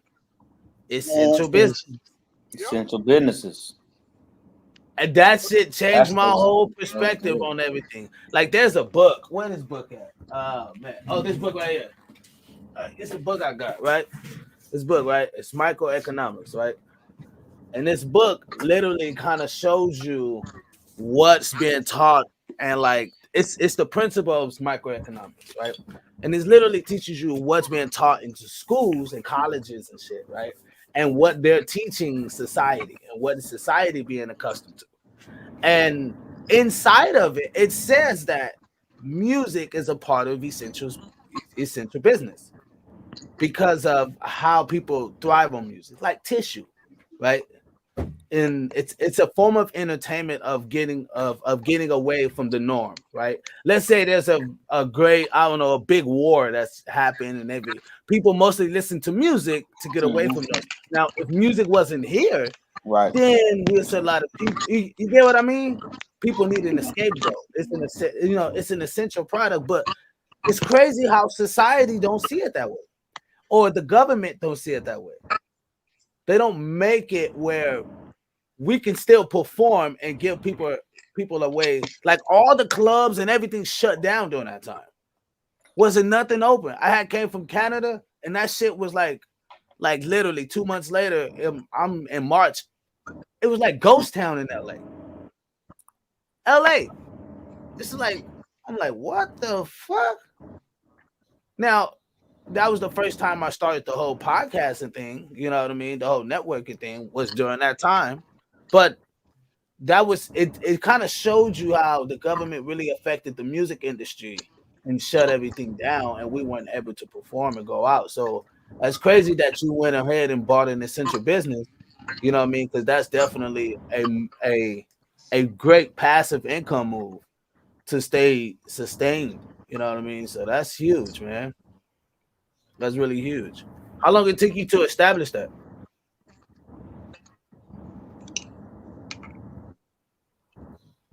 You there? Can you hear me? Can you hear me? Yeah. Yeah, I'm here, but my phone was breaking up a little bit. I heard you say about the music shutting down in LA and stuff. You can hear me now? Yep. But how long? So how long it took you to really establish? You know, Okay. what I mean, to facilitate it and start employing people. You know what I mean, on that type of level. How long did that? Was that able to be established? Well, well, I had a partner of mine that was an Ethiopian, Okay. and I used to always go to his gas station in Tallahassee, and we didn't do it too long, but it was just getting the feel of it, and we actually got the lease through him because they wasn't gonna really lease it to us. You know what Mm. I mean? And once they found out that we was young black people, it kind of, that took a whole another turn in itself.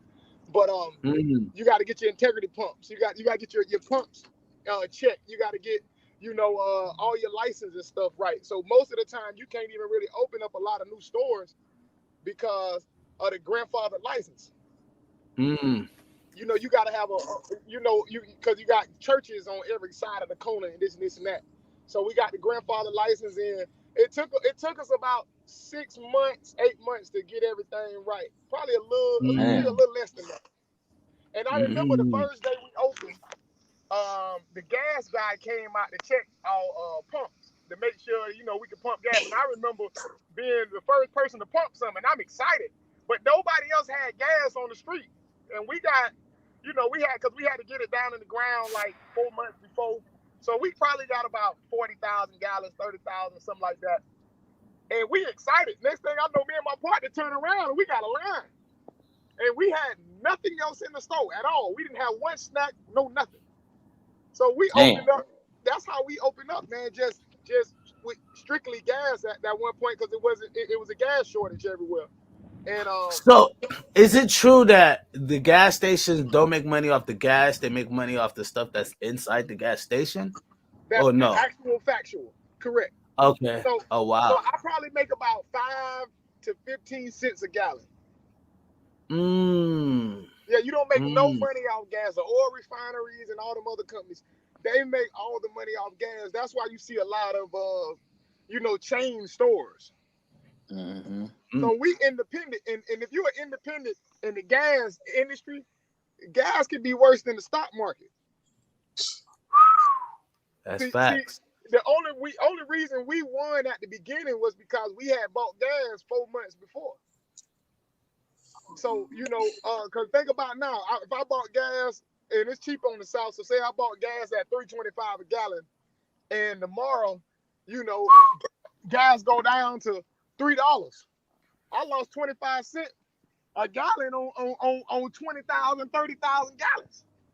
Right. So and Yeah. trust me, I've learned some expensive lessons with gas. Real expensive. You know what I mean? I remember this one time we took a hit on that side, and our gas pumps had needed to be recalibrated, so they was giving away gas. Lost about 80K with it, but it was a lesson learned. Wow. But yeah, you don't make money off the gas per se. And honestly, we were turned down by several different companies once they found out who we were. So you have to so after you get the gas station, you get the gas pumps, everything cleared out. You have to still hit different companies to even receive the gas, Get the gas. to get Right. gas, right? Well, that's it. Well, it's companies that service gas. But say Right. if you wanted to be a Circle K or a Kangaroo or a Vidaldo or whatever that is out there out west, Right. if you wanted to be one of those, they could come and front you the gas. Okay. So Okay. so so basically, what they'll do is come front you the gas, tell you the gas prices and all that, and they just take it out your account. So how does this all form into like continuing the tour, continuing the music? Like, you know what? I got to do this show. You know what? I mean, like how are you able to fit all that in? Well, honestly, man, it's God number one, and at the second thing is just about having a good team around you. My partner who actually I do my gas station with, he's an artist too. He owned a label, and we've been we actually was doing our tour together for years, and albums and stuff we dropped, man, and just wanted the entrepreneur life, So and we open 24 hours. We don't never close the trap. Facts. I Facts. like that. Yeah, 24. just having staff and treating it like it's a corporate spot, treating it like, we want to be, a chain store. So we gotta treat it as such. You know what's crazy? I tell people that sometimes you may have to fake yourself out. And they're like, what you mean? And I'm not saying fake it to make it, but you may have to do things to act as if you already have it. Move like that. Operate with a team like that. Start conducting yourself that way. Start talking people that way. Because if that's what your goal is, well, you should be walking to that goal now. Right. And that's something that, from what you're saying, that's what it felt like. Like you guys are operating like that. We never close down. We want to make this a franchise. So we have to move in that. So when it comes, it's as if like this is nothing. Like we just, you know what I mean? Now we just doubling now, and I think that is very, admirable and honorable about that. That's because that's dope. A lot of people they wait until they got it to start acting corporate. To start acting more this and start getting all the people and then start getting the team when you should be doing that now. Like I heard Chiki said earlier, she was like, I'm looking to build that team, that actual solid squad. And now, so that when it comes, it's already like we just moving in, as a one unit. And that's huge, and that's something that I always have a goal for this network, is to have the network running like it's CBS, like it's Paramount, always have something planned, we have the app, right? And the app literally would be acting as our own Netflix, where people will have their own voice, people be able to, you know what I mean? And so it's literally creating that aspect of things, and moving that way. Even watching Jay Adams, he's, he reminds me of the biggest CEO in the world, like the bosses of all bosses. I'm kind of like Jay Adams in so much shit. He kind of reminds me of like the chameleon. We could work out the movie deal, but we could talk about the artist in the studio. It's like, hold on, where you at? And so I I just think like, having those types of like, people who already moving like that. Jay Adams got like so many people that like he moves with, and like he's talking to this PR, and he has this person, and he runs this conglomerate, and he knows these people, and he have this sponsor. And I'm like, bro, you should just become like the guy to just like consult big ass deals. Look, I know this guy to run this guy, but hold on, you may have to shape this up a little bit. You know what I mean? Like, man, and I think having that is the biggest thing. So I'm no, like, honestly, this is the only thing that I've seen for myself. So I think that's dope. You currently in Florida right now? Yes, sir. I just got to Tallahassee. Dang. So how big is T-Pain out there? Oh, T-Pain be in Atlanta most of the time, but actually, the one who made that beat, he was a nappy head out in Florida. It was a big song called "Robbery," and it was okay. Who is that in all that black? It was a guy who sang that part. Yeah. That's who made that beat for me. That's who made Big Brand. So one of the nappy heads, one of the T-Pain people, the nappy heads, the group he was in, made that record. So and I got 2 studios in Tallahassee, one in our gas station, and I got one in Jacksonville as well. And just moved that way. I had to help a few things over there to go check on some of our equipment. And I heard you mention about the principles of microeconomics. I remember taking that course in college because I actually have a college degree. I got an economics degree. That's my degree. You know what I mean? See? Hey, see? Hold on. Yes, we gotta take a moment. Let them know. We gotta take a moment. You keeping right that out. You got some more things, bro. Don't ever see. That's what we gotta see. We gotta. Hey, look, JL. Look, I'm gonna tell you straight up. We gotta praise that more. We gotta praise our education. We don't praise our education enough. You know what I mean?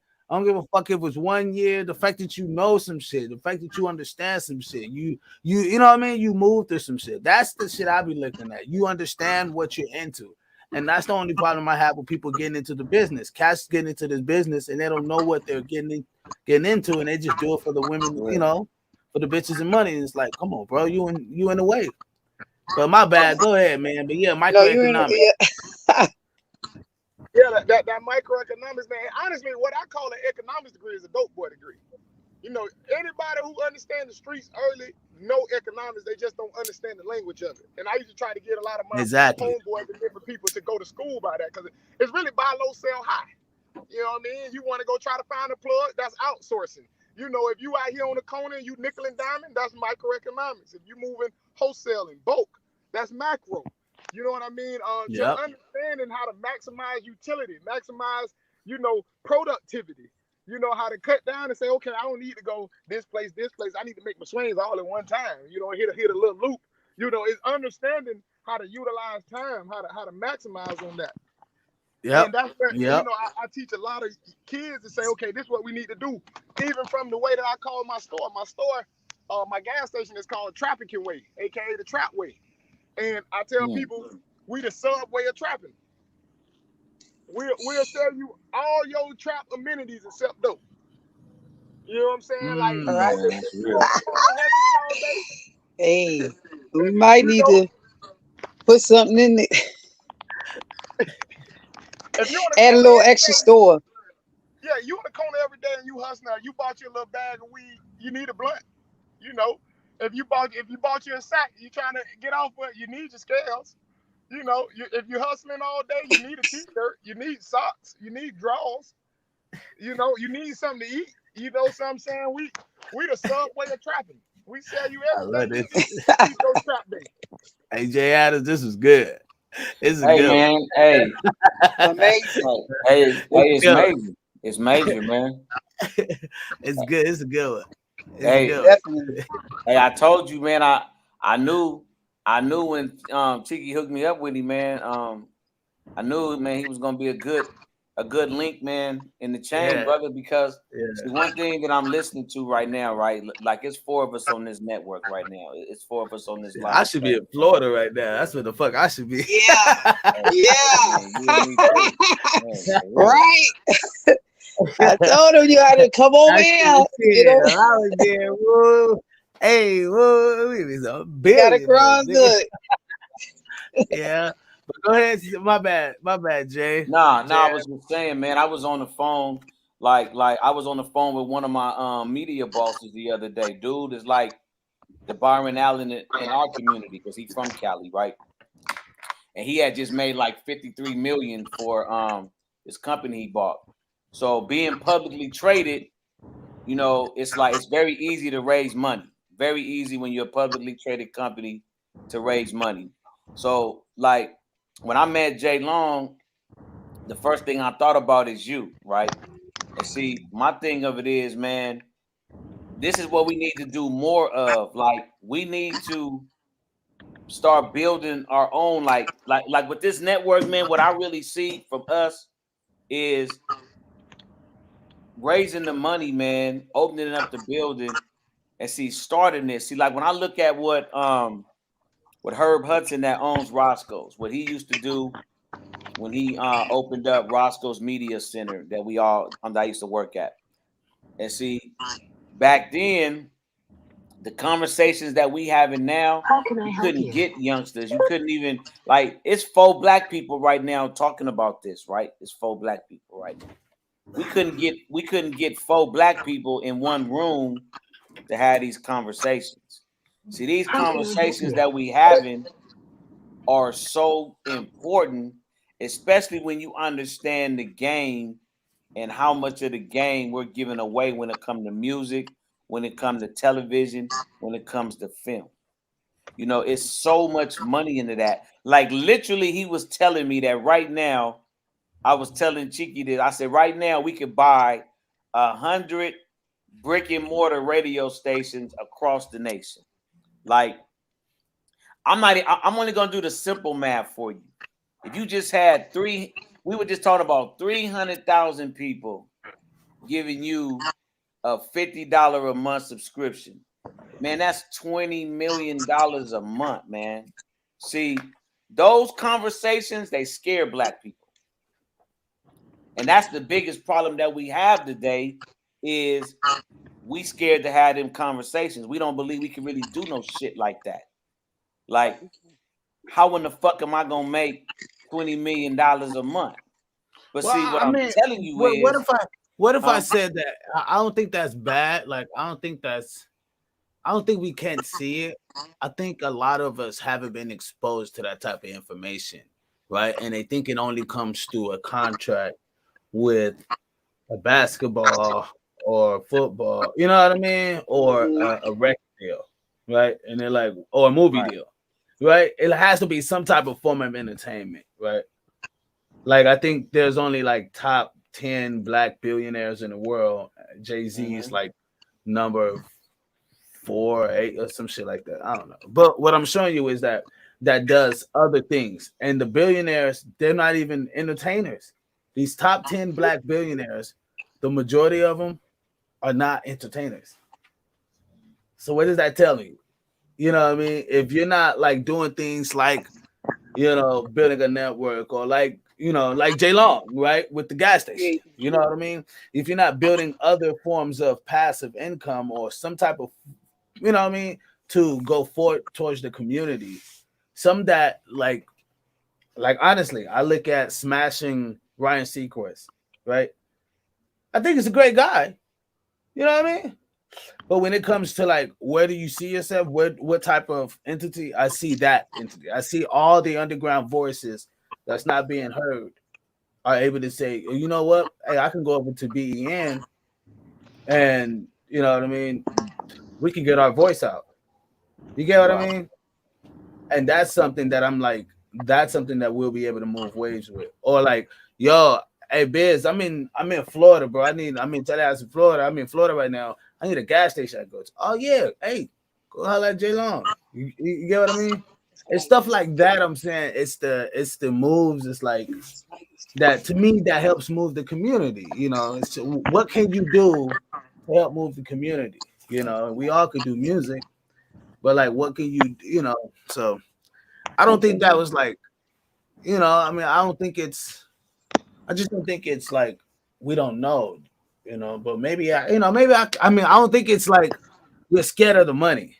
I just think it's we don't know. Right? You're We right. just have to Exposure affects composure. You know that's what I get. Exposure affects composure. I wrote a book, and that's one of my chapters in there.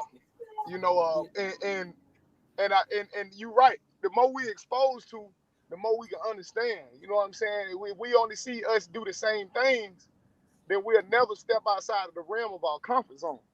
Mm-hmm. So exposure, it affects the composure, man. I wrote a book called Think Like the White Man. And it's not like any white man. It's the systematic way of thinking, the Eurocentric society. Because in America, we in the Western system. So in order for us, in anything we play, we must know the rules. And a lot of times we suffer because we pass for a lack of knowledge because we don't understand the rules. Well, you can't play football with basketball or rugby rules. You know what I'm saying? And a lot of times we get in the game and get in all type of industries and don't understand the rules because we didn't do our scatter reports. We didn't learn.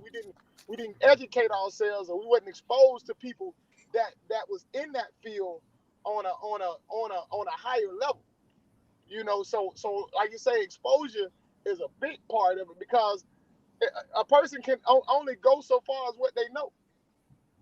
You know, if they only know that level 1 is there, they only go get to the top of level 1 and not go try to go to level 2 because they don't know nobody that went to level 2 and they at the top. And you got to catch like Jay Adams. Like, look, you can actually do bigger. You're thinking small, man. You think it's small. Hey man, went viral. You because that think small. exposure, You should be thinking big. You should be thinking that big. exposure is deep, man. I mean, that exposure is where it's at because, like, I had when I first started talking about one in my own network, it was like 2019. I spoke it into existence. I mean, I've been doing music so long. I mean, you have to evolve.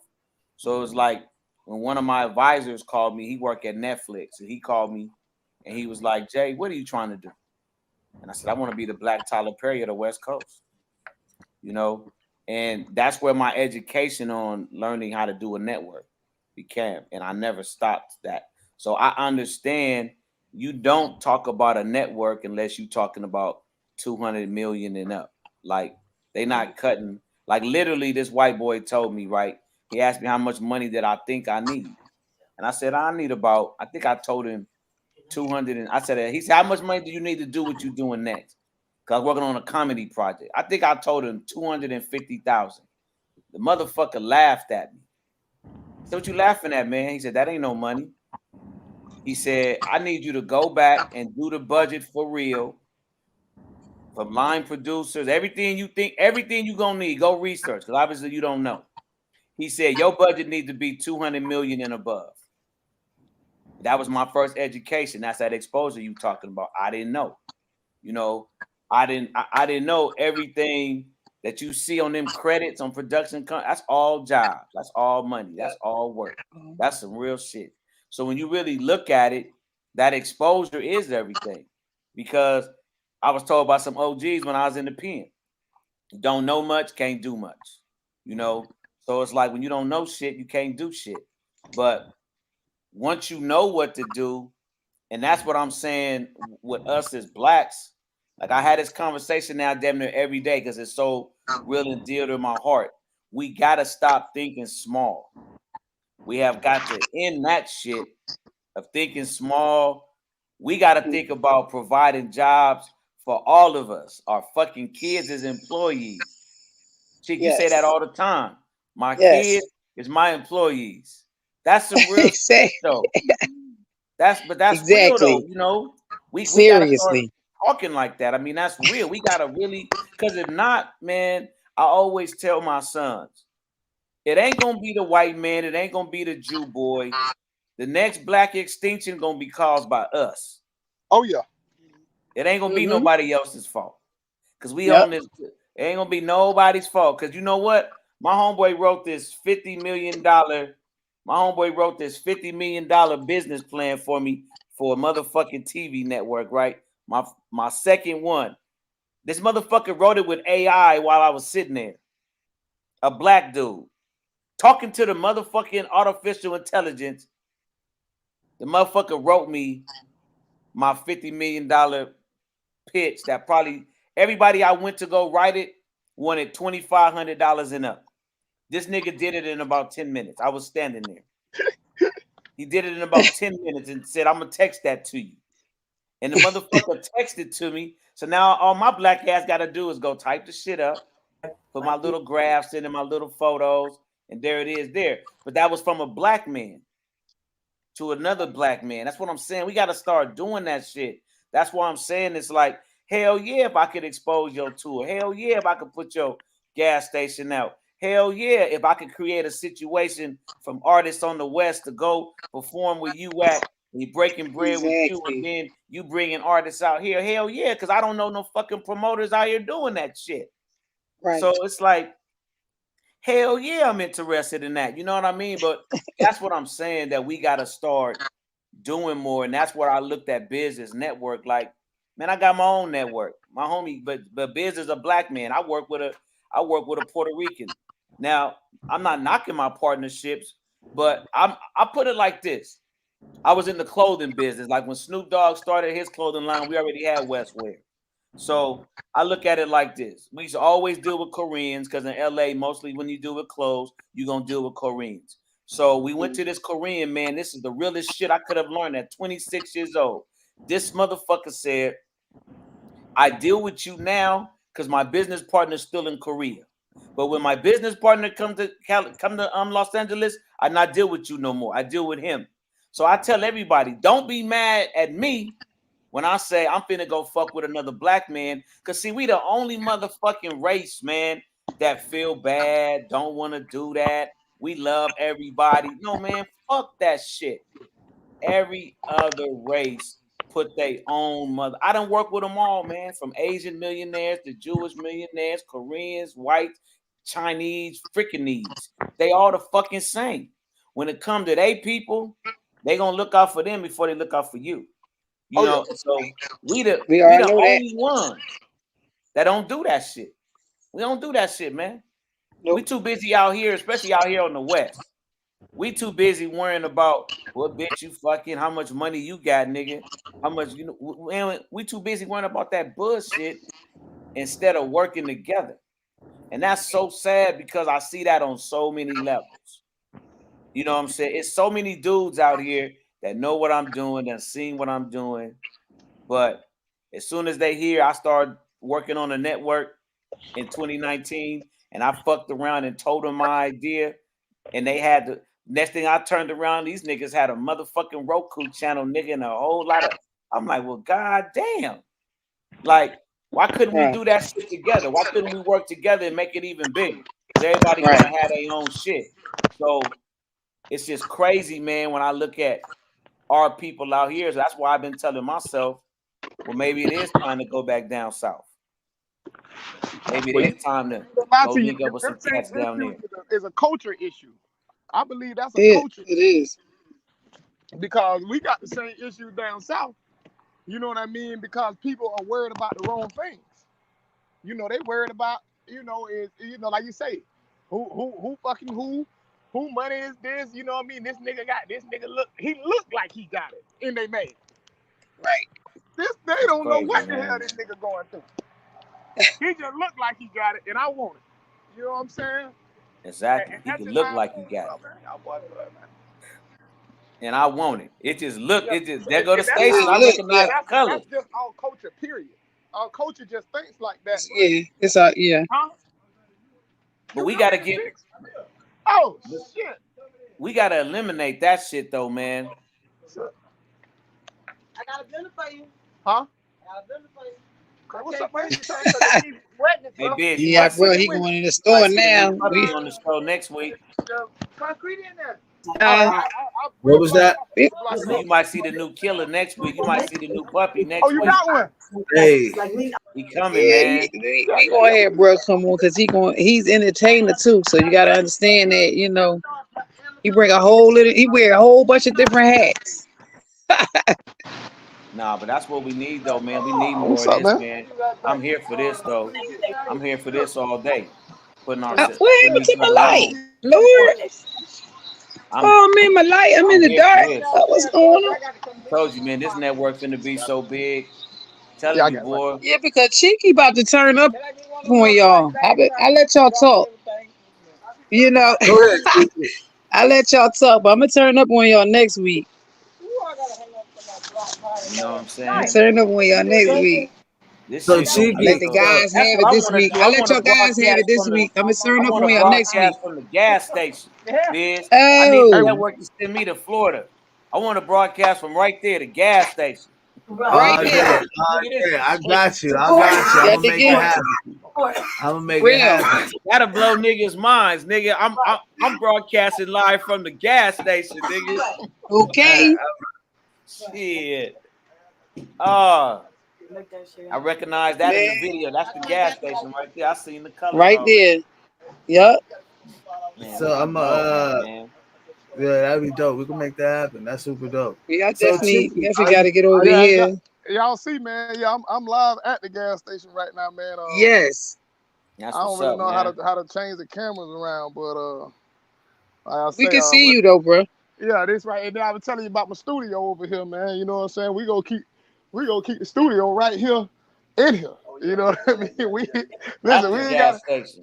ain't gotta go far, man. You know, home services, the whole service, everything, man. So everything. That's right. Yeah, right. That's what's up. That's nice right there, boy. Yeah, that's what's up. Live from the gas station. Right. Yeah, live from the Trackway.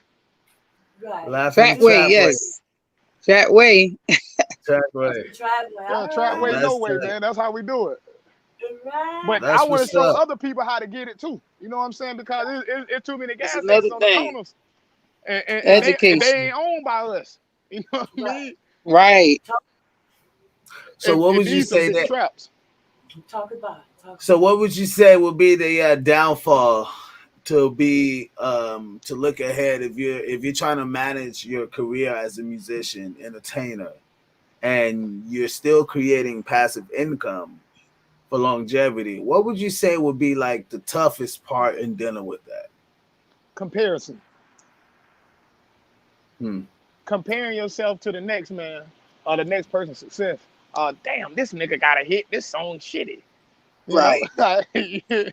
wonder, how they came about that, what they did to make that happen, versus stand on your own course. You know what I mean?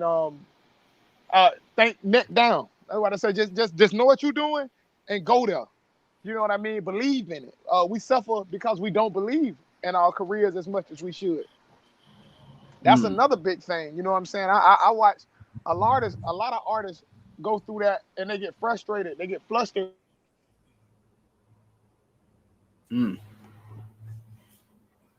Oh So Lord, he must have got a deep, call. man. He must have got a call. But yeah, that's true. That's true. They get frustrated. They definitely get frustrated.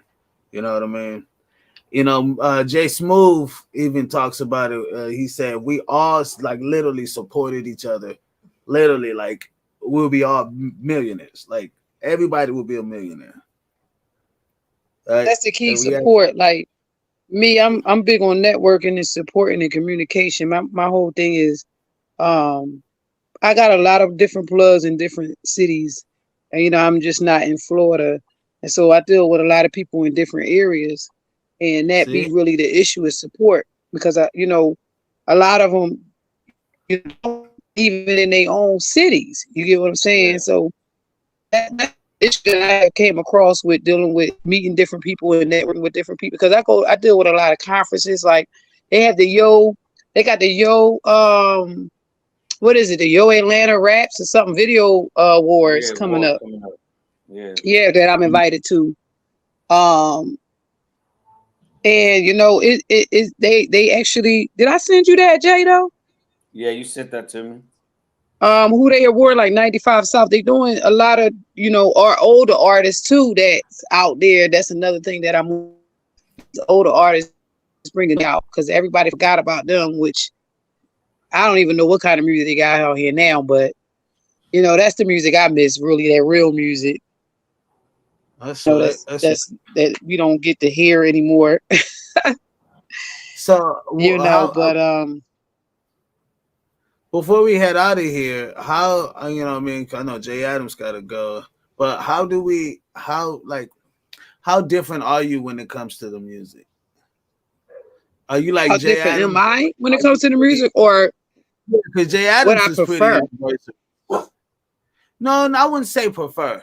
I would say how, because we could prefer something, and that preferring could change, right? Depending on how it's Yeah, presented. it could. Right. So, But how different are you in music? Like, okay, like for Jay Adams, in a sense, I've seen Jay Adams listen to some country shit. I've seen Jay Adams listen to some rap shit. yeah, I'm universal, actually. I grew up, in music. I grew up, having to travel with my mother, being in the band because she was a singer in the band. I grew Oh up wow. Patti LaBelle. You get what I'm saying? I grew up in the studios. Like if you heard Jay, he called me T, but Jay, remember when Jay was on my couch in the studio? I had a studio in my home. You get what I'm saying? And my music is, I listen to all kinds of music, meaning like country, pop, even overseas music, like even Asian, Hiroshima. I can name a whole different, jazz. Like I'm really a person that's really into like the different kinds of music, like the hip hop today. Really, I really don't. I'm gonna say rap more so than hip hop. I don't know, you know. I really don't really relate to what they talking about, because at the end of the day, a lot of it is just, to me, I don't. For real. It's like I don't even know. The music is just crazy today. So I'm still stuck in the different, back in the day music. So like I said, jazz, pop, rock, Music. Hard rock. Like I How do you grew up say? where the music was How do just you totally say it different. again? How do you say it again? Say it again. How do you say it? You say what? Pop rock? What? What I got an accent? You trying to hear what I'm saying? What I say? What? You say music. Oh, music. Well, that might be my little bit of accent that's coming out. You might hear that a little bit. They say I'm a little country city. Because I've been down here in Florida for about 15, going on 16 years. So really, yeah. That's So, what's up. That's but what's I up. love all genres of music as long as it's good music. If it's good music that I can relate to. Hey, did you see that? What graduate? What the? What Jay got going on? What's that? Went out, man. I don't know what happened. Oh no! No! What was that? What? Yeah. All I seen was some nails on your back. Whoa! What? What nails? Ooh, Somebody was behind you. behind me? Oh, what was that? What was that? Oh, you talking about me? Oh, okay. I'm sorry about that. Look, that's the percussionist right there being nosy. Oh, okay. Yeah, my daughter plays several different instruments. Oh, dope. Yes. Okay. So that scared the fuck out of me. I was like, what? you're like, I didn't know that's what was. Look, I didn't even know. Yeah, I had to use the bright. I had to use her check. What threw me off? Use her they were pretty too. So you never know what you get with cheeky moments. See? Yeah. Oh, man. Yeah, it's gonna be exciting. I'm definitely gonna make it exciting. That's tight. I'm an entertainer within myself sometimes. So I try to keep myself to a minimum, but I'm entertaining within myself. But I love all genres of music, though. It's just the business aspect that I'm involved with. Get a little crazy when you're dealing with these artists who are not passionate as you want them to be about their own music. They're not gonna be. They Hollywood. Jay Adams know that. Hollywood. We know that. Weird. Yeah. When man, I say Hollywood, some of them, I just be like, nobody don't even know you yet. Like, so how do you think you like this when nobody knows you? But hey, I leave them ones to the side. Hey, ain't no but hey. No, we gotta stop. See, that's why I'm saying like motherfuckers in our lane. Like there's a lot of motherfuckers in this industry that shouldn't be there, right? And you should we should have an underground blacklist. Like that's what we're going to create. You know what I mean? Telling if you. you've been through 3 managers and the managers can't work with your ass and there wasn't no financial, do you know what I mean? Weird shit popped up. You can blacklist it. Can't nobody work with you. You know what I mean? You don't even hustle for yourself. Like you don't even try at least. Listen, I ain't even trying to put nobody out. I'm in the dark. Hold on. I'll be back. This ain't even working. What you got going on? Our lights are going out on y'all. But I had I ain't trying to call nobody up, but I am anyway, because that's what I do. But I had a couple artists won't even perform. Take them to shows. They getting sick at the shows, huh? You gotta perform whether you sick or not. See? That's when you cut them off. See, I want to. Yeah, I'm quick to do that. I want to ask something before I head out, and I want to ask Jay Long, because I know he's down in Florida. You guys down in Florida. How do you guys in Florida get your artists paid? Or how do you get paid in Florida at the shows? Well, honestly, I pay myself at the shows. I ain't gonna lie to you. I make sure that I put myself in a winning situation. Just take out all the trashes and everything. I put myself in a winning situation. Hold on, Tune.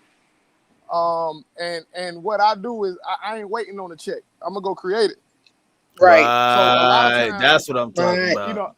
Exactly. Yeah, a lot of times, a lot of artists, they just in the situation where they just they don't want the check to be, they waiting on the label and everybody else to do all the work for them, versus them doing the work for themselves.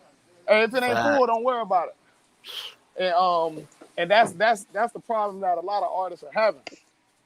Well, they can't complain when the label takes majority of the money. Just don't complain. You didn't do the Correct. work for it. You just showed up and played. Cool. So you can't Yeah. complain because you signed the deal. So it's okay. Like I Right. think that's where the problem becomes when they think they're like, oh man, this is wrong. I'm not getting paid for my label. Nigga, if you could have, you would have. But you decided not to, so you signed the deal. And now we're issuing out the check, and you're gonna get your money from the shows, but you know, you still owe from record sales and shit. There's other shit, there's other expenses, there's promo, there's Mm-hmm. lodging, there's advertising, all this other shit that's you know what I mean? Like, Everything.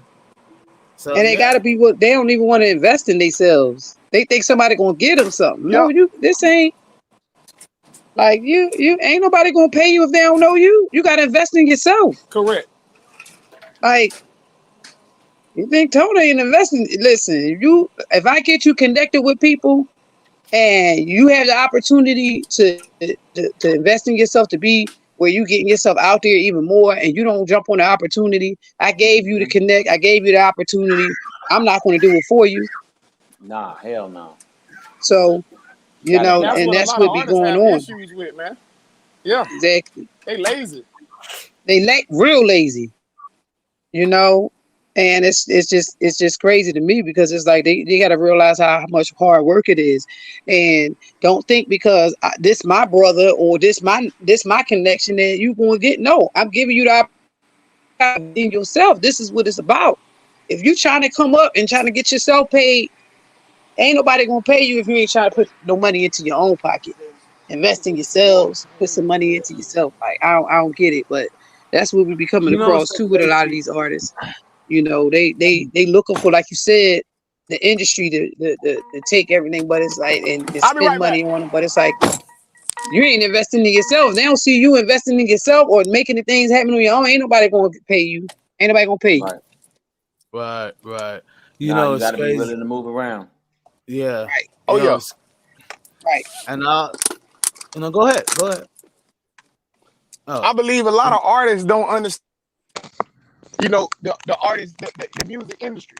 It's a business at the end of the day. You know what I mean? And you're I doing don't know the 5 to business ten either. percent. You're doing 5 to 10% music and 90% business. Right. So artists got to understand how to create a wave, how to reinvent themselves, do all type of stuff. You know what I mean? That's where the artists lack at. So I a believe lot of that. It's artists real. don't know. They don't understand the industry from that point of view. Once they understand the industry from that point of view, then they're able to make different moves because a lot of looking for something that they're not gonna get unless they already hot. A label ain't finna Right. invest nothing in you if you invested $30,000-$50,000 into yourself, and that ain't all got to be at one time. You know what I'm saying?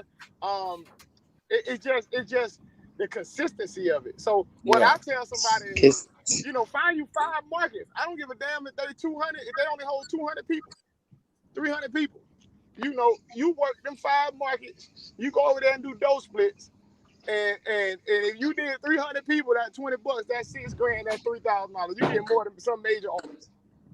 come on, man. Come on, right. preach. You They know what I'm ain't they Come saying? on, ain't preach. listen, Preach. bro. They ain't ready, And you got to bro. They And understand ain't the they ain't even lyrical ready to artist. learn that. They check this out. still You know, Also, also, if they knew that they can actually go to, that they're actually entertainment bars that's willing to pay them. You know what I mean? Hmm. I know you guys were talking about DJs, and cool. I mean, I don't knock the DJs, right? But I'm a drummer, so I see the game in a different route, right? There's a market that haven't been tapped into that we always use the where you see rappers and you see DJs, but they're missing out on this other entertainment bar market Hmm. that's willing to take you with a drummer and a guitarist and a DJ. cars. Yes. That's Yes. considered a band. You can Yep. have a DJ and a drummer. That's considered a band, and they'll take you out of entertainment bar, pay you 500 off top, and you ain't got to promote it or bring nobody. Or For pay you real. 1,000 off top. You ain't got to promote it or bring nobody. You know what I mean? And Yeah. that's a market that hasn't really been tapped into. Like we really haven't done that, right? Because there's things that like if where I could be like, yo, JL, I'm gonna be coming to, I'm gonna be coming to Florida. I'm performing at this spot, right? And you'll come through, and I have a band up there and the DJ, and we'll perform and do our thing. But then again, I can have you to come up to another spot over here where we're doing the same thing. But you really don't have to really promote, so it doesn't cost the artist a lot of funding as far as promotion, just traveling fees and shit like that, right? And so that's another aspect that I saw when you was talking about touring. I'm like, oh yeah, he's definitely like he understands it. You know what I mean? Yeah. Like, But you and gotta that's understand, a good. lot of artists don't know. They rather spend $50 on a little eighth of weed. They go get them $40 bottle and, Right. and ride around their city and play loud music all day and go holler at some busted assholes versus taking $50 and put it in your gas tank and go to the next city and promote yourself.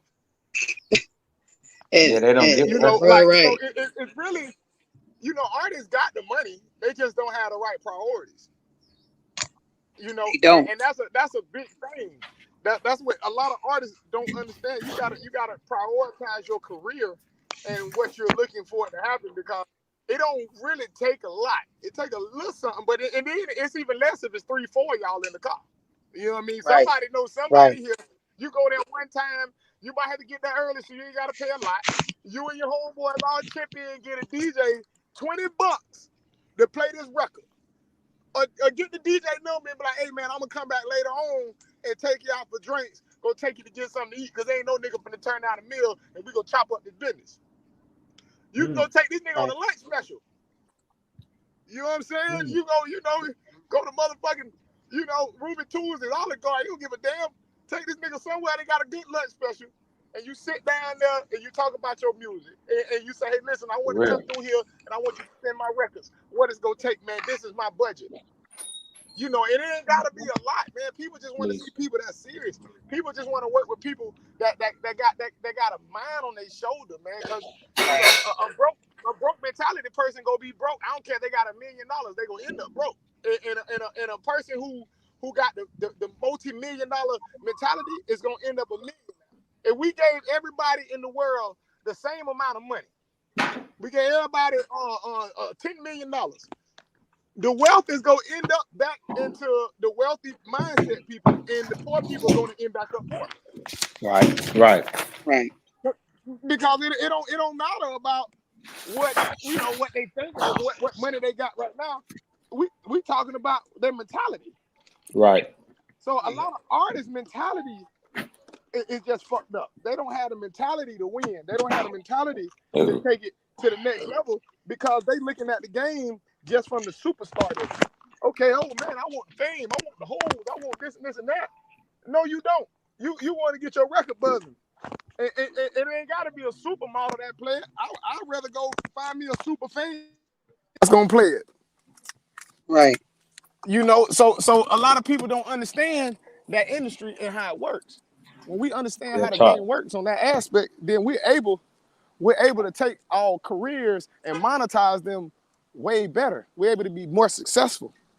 You know what I'm saying? So when I talk to artists, I tell artists straight up, man, find your niche market and don't start off big. Even if you got a big budget. I had an artist call me the other day, man, I got $30,000. I'm finna go get this track made with this big time producer and this and this and that. I say, well, you got 4-5 other records with this big time producer, and he ain't gonna do nothing but take your money, go throw it up in the strip club. Go build your own producer. You know what I'm saying? Gucci Man is Zaytoven made Gucci. They work together. How you doing? And they built something together. It's a Zaytoven in every hood.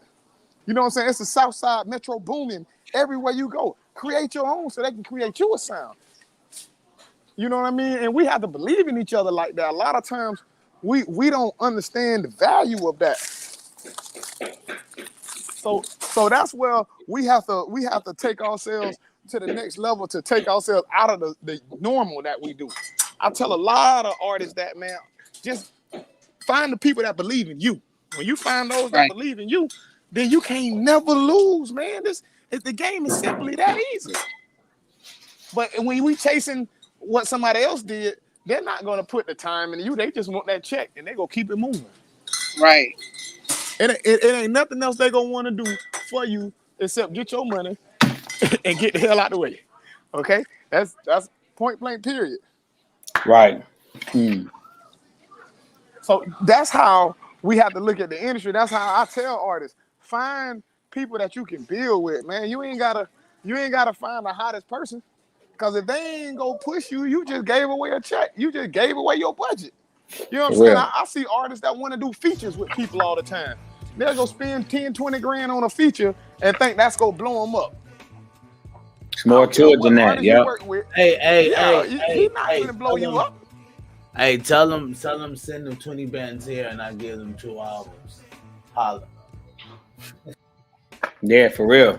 Wow. Hey, I got an artist right now. That's all he doing is throwing money at features, man. They feel that's gonna blow them up, or they might be super fans of the artist, but I just don't get just throwing money away to features, man. It's just more. It's more to it than just features. Giving you awareness. What you say, bro? You said that's what? No, I said, what did you say? I was just saying that's all artists be on. They think if they get this one hit, this song with this one person, then they own forever. You know what I mean? Like, oh man, if I do this song with this artist, you know what I mean? I'm gonna blow up. No, you're not. Exactly. If that artist ain't promoting it, you know, you gotta build your own sound. You gotta build your own style. Make them artists want to come to you. Right. And when you do that, that'll take you to a whole nother level. See, a lot of people don't understand that. That's what I try to show people in the industry. That's what we need to focus at. We need to focus on having those artists. That's creating your own wavelength. Like when they see big brand, you know how many people like, bro, you can get a feature on here, you can do that. I could do that, but I would prefer to put my money in the advertisement. Right. Exactly. I would prefer to put my money, you know, in something that when they see me, they know that's me. They ain't me and somebody else. You know what I mean? Right. There's nothing wrong with it, but get to that point. You know what I mean? And a lot of times we want to skip. We don't trust the process. We skipping the process. Mm-hmm. So those are the things that you know, we have to understand with our artists. I got 2 of these. That man, invest in yourself, and don't look for the big lick. For real, that's real talk. I got 8 of them. Right. Okay. You need to scan all that's real talk. No. And so, you know, that's what I try to, you know, impute in different people, man. Just do it for yourself. You know what I'm saying? And make yourself 062588. Do it for yourself and make yourself big as you want to be. Especially you believe in you. And let those big artists come to you. Put yourself in position where them artists is gonna hit you up. They gonna be like, boy, I hit a song, man. Let me jump on the remix.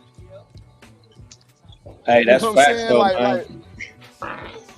And I was telling these artists, man, listen, man, you want to spend $20,000, $30,000 on this when you can spend $10,000, $20,000 on promotions, getting in the roles, and not going to promote. You ain't gotta go promote in LA. You ain't gotta promote in Atlanta, Miami. You know, go hit the backwoods. Right. You know, go to Little Country, Alabama. Go to Mississippi. You know. Hey, come to Biz Entertainment. We can take the advertisement. It's all right. Yes. Advertisement, no problem. Point it right back to you. Yeah. And see, and if you got the right markets, you got the right people, then you're able to go to these markets. But a lot of times people just want to. I remember this one guy. He loved my movement, and he was like, oh man, I do promotions for Jeezy and all these people, which he do. He did promote the Snowman. He did promote all this. And he said, man, I got something for the independent. I want to give you a $30,000 campaign for 6 weeks. I said, a $30,000 campaign for that. That's a. And for me, you know, okay, yeah, whatever, but I'm a frugal guy. So, you know, $30,000, that's a whole year for an independent artist. An independent artist can take $30,000 in his whole career for a year and see success off of it. And that's what I tell artists, man, find something that works for you. Go, it's promoters and it's DJs, it's everybody out there in a lot of these markets that are willing to help you that would help you on fractions of the cost. Right. But these people got just You until done lost he biz too? my bad, the phone button. I know he's about to come back, people. I know he's about to come back. Yeah, my People, phone keep ringing. if y'all need advertising, feel free to come to Biz Entertainment. We can run the advertisement better than you can. Definitely. Full blown. All right, gang. Definitely got all day. you. And on top of that, I'm pretty sure you gonna give people what they market, what their money can when they can see something off their money. You know, and take Okay. from a $500.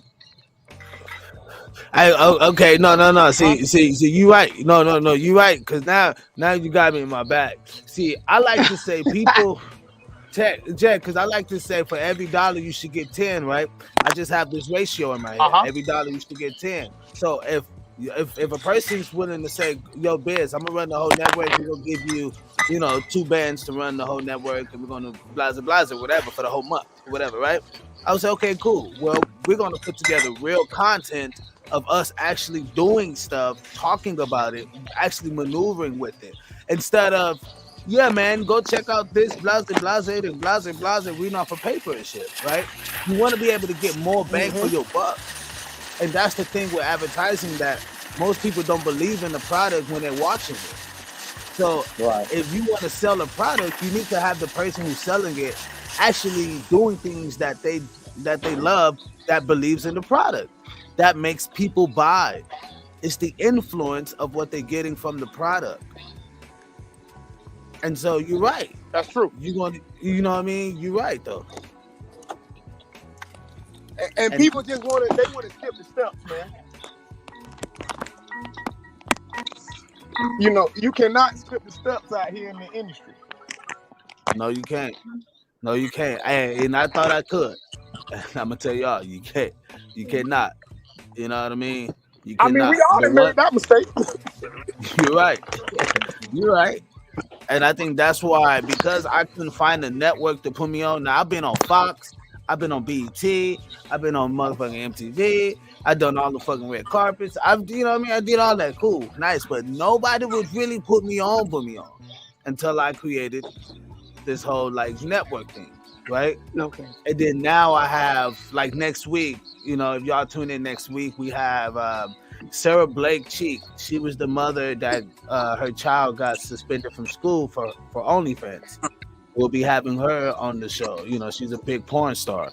And then we have another guy who's huge in Dubai who will be coming on the show. And then, and then I got my boy, he's cool, but my boy Mims or whatever, that was like a little thing he wanted to do. But what I'm saying is, like, this underground voice that has a market of 3 to 4 million people, and that you're being exposed to just by having a network that's moving so fast the way it is. You know what I mean? And it's by having people like y'all, but really, like, the J Adams, it's the Cheekies, it's the JLs, you know what I mean? But those are the things that really moves it. So it's not me, most people, oh man, Biz, it ain't me. It's the people that's involved. It's the people that's pushing it. It's the people that said, like, well, I can go to Biz Entertainment and network literally and put on my new video, put on my new movie, put on my new, you know what I mean? And do a contract to where we know they're running ads, and we could do a whole thing where we run ads and, you know what I mean, get paid from the ads by running on the network, and then have the money coming back from the subscription, get paid from the subscription, right? It's because of value. And if you be able to run and help people, like, look, you can make money here and you can make money here. It's just trust. And a lot of people may not be able to trust, but they'll trust someone a little lighter than them, who sound a little bit more educated, right? Right. And that's a problem, you know what I mean? And when we're looking at building a unit of people like this, like you guys we're on the West Coast, you guys in Florida, you hear what I mean? Like, that's huge. From a click of a button, a link. It is. That's huge. And this is something that I'm saying, like, we have to be able to be a part of this. We have to be able to teach our kids now STEM. Look, y'all need to create a server now. We need to get a satellite up there so we can run our own server. so can't nobody block our server. You get what I mean? Like it's dope. It's bigger than what we think, but it starts here. It starts by owning the gas station. It starts by teaming up with other people to build a huge network. You know what I mean? I have a friend that's over in Africa, South Africa, that we're going to be running on the show out there. You know what I mean? On the network. You know, and like tonight, we have a pastor show tonight. Then they're looking to be a porn show that's going to be started. Like, you know what I mean? Like, where is the network? You know what I mean? It's supposed to be a place where we can come to and get all the entertainment that we want. You know what I mean? Sooner than later, we'll start jumping into, to kids media as far as like cartoons and things like that. You know what I mean? But as of right now, it's going to take, this happening. So I just appreciate you guys, being a part of it, and Jay Adams bringing you guys to the forefront. You know what I mean? And so, it's the Jay Adams show, man. It's Westcoast Heavy. It's the heaviest shit in LA, man. This is all about the heaviest shit. So this is a heavy conversation, man. And he definitely outdid himself. Yeah, man. Because we get a few more dope ass shows. We get another dope episode with Jay Long, man. I'm gonna put you on the phone, Biz. One of my IT dudes. So, I like to say, man, people talk about it, I be about it. We already got 2 servers, man. See, my whole thing is being to use YouTube and social media, man, Facebook and all them partners for promotions, man. See, I'm working with a black IT guy right now. He's, like I said, he showed me his server. I'm talking about, and I remember one day we beta tested it one Saturday, and we was live 24 hours. And we beta tested it. We went in the morning, turned it on. Hey, that mug was on the next day. So but see, in order to make that real though, we gotta book some celebrity talent. Like we gotta get some celebrity interviews, some big interviews, so the numbers can be right. So it'll make sense buying into that server. Because see, once you get that server, man, I mean, you already know what that leads to. Now you in the conversation of the Zuckerbergs and the YouTubes, because you got that server. You ain't got no limit. So and you're right too, because I'm looking at going at black intel, black people who run like big conglomerates and oil companies and run, you know what I mean? Like you gotta think about this other black money out there that's not even tapped into. What'd you say? And I had somebody in Minnesota, a black entrepreneur who has his own water in Minnesota. See? Somebody I did, yeah. To have y'all have one there too. We have one there at the interview. Yeah, he's black on spring water. Yeah, so man. you know what I mean. Also, if it's okay with Jay Adams, JL, I would love to invite you over to the Biz Ovation podcast where we talk about motivation and vision, having a vision with motivation, where vision and motivation meets. So, we do that on Wednesdays. So it's pretty much with me, but if you're down to come on and talking about, exactly what you've been preaching, I would love to go in depth. If, it's cool, Jay Adams, you know what I mean? But I would love to go in depth with that on the show, on the network, which is another show we have on the network on Wednesdays. So I'm down for it. Yeah. You know what I mean? But yeah, man, I'm gonna get out of here. I'm gonna let y'all go. I've definitely had a great time. This was a great after hours. This was super dope. Jay Adams, you know what I mean? It's on you. We gotta connect, man. This is super dope. Jay Adams always come through with the magic. You know what I mean? I can't blame nobody else but West Coast Heavy God. Jay Adams, I'm out here, people. Y'all have a great one, man. Y'all have a blessed appreciate week. You, man. All right. All right. All right, Long. See. All right, man. All right, girl. They know eating. All right, man. I'm hollering at you. See you later. All right, peace. Yeah.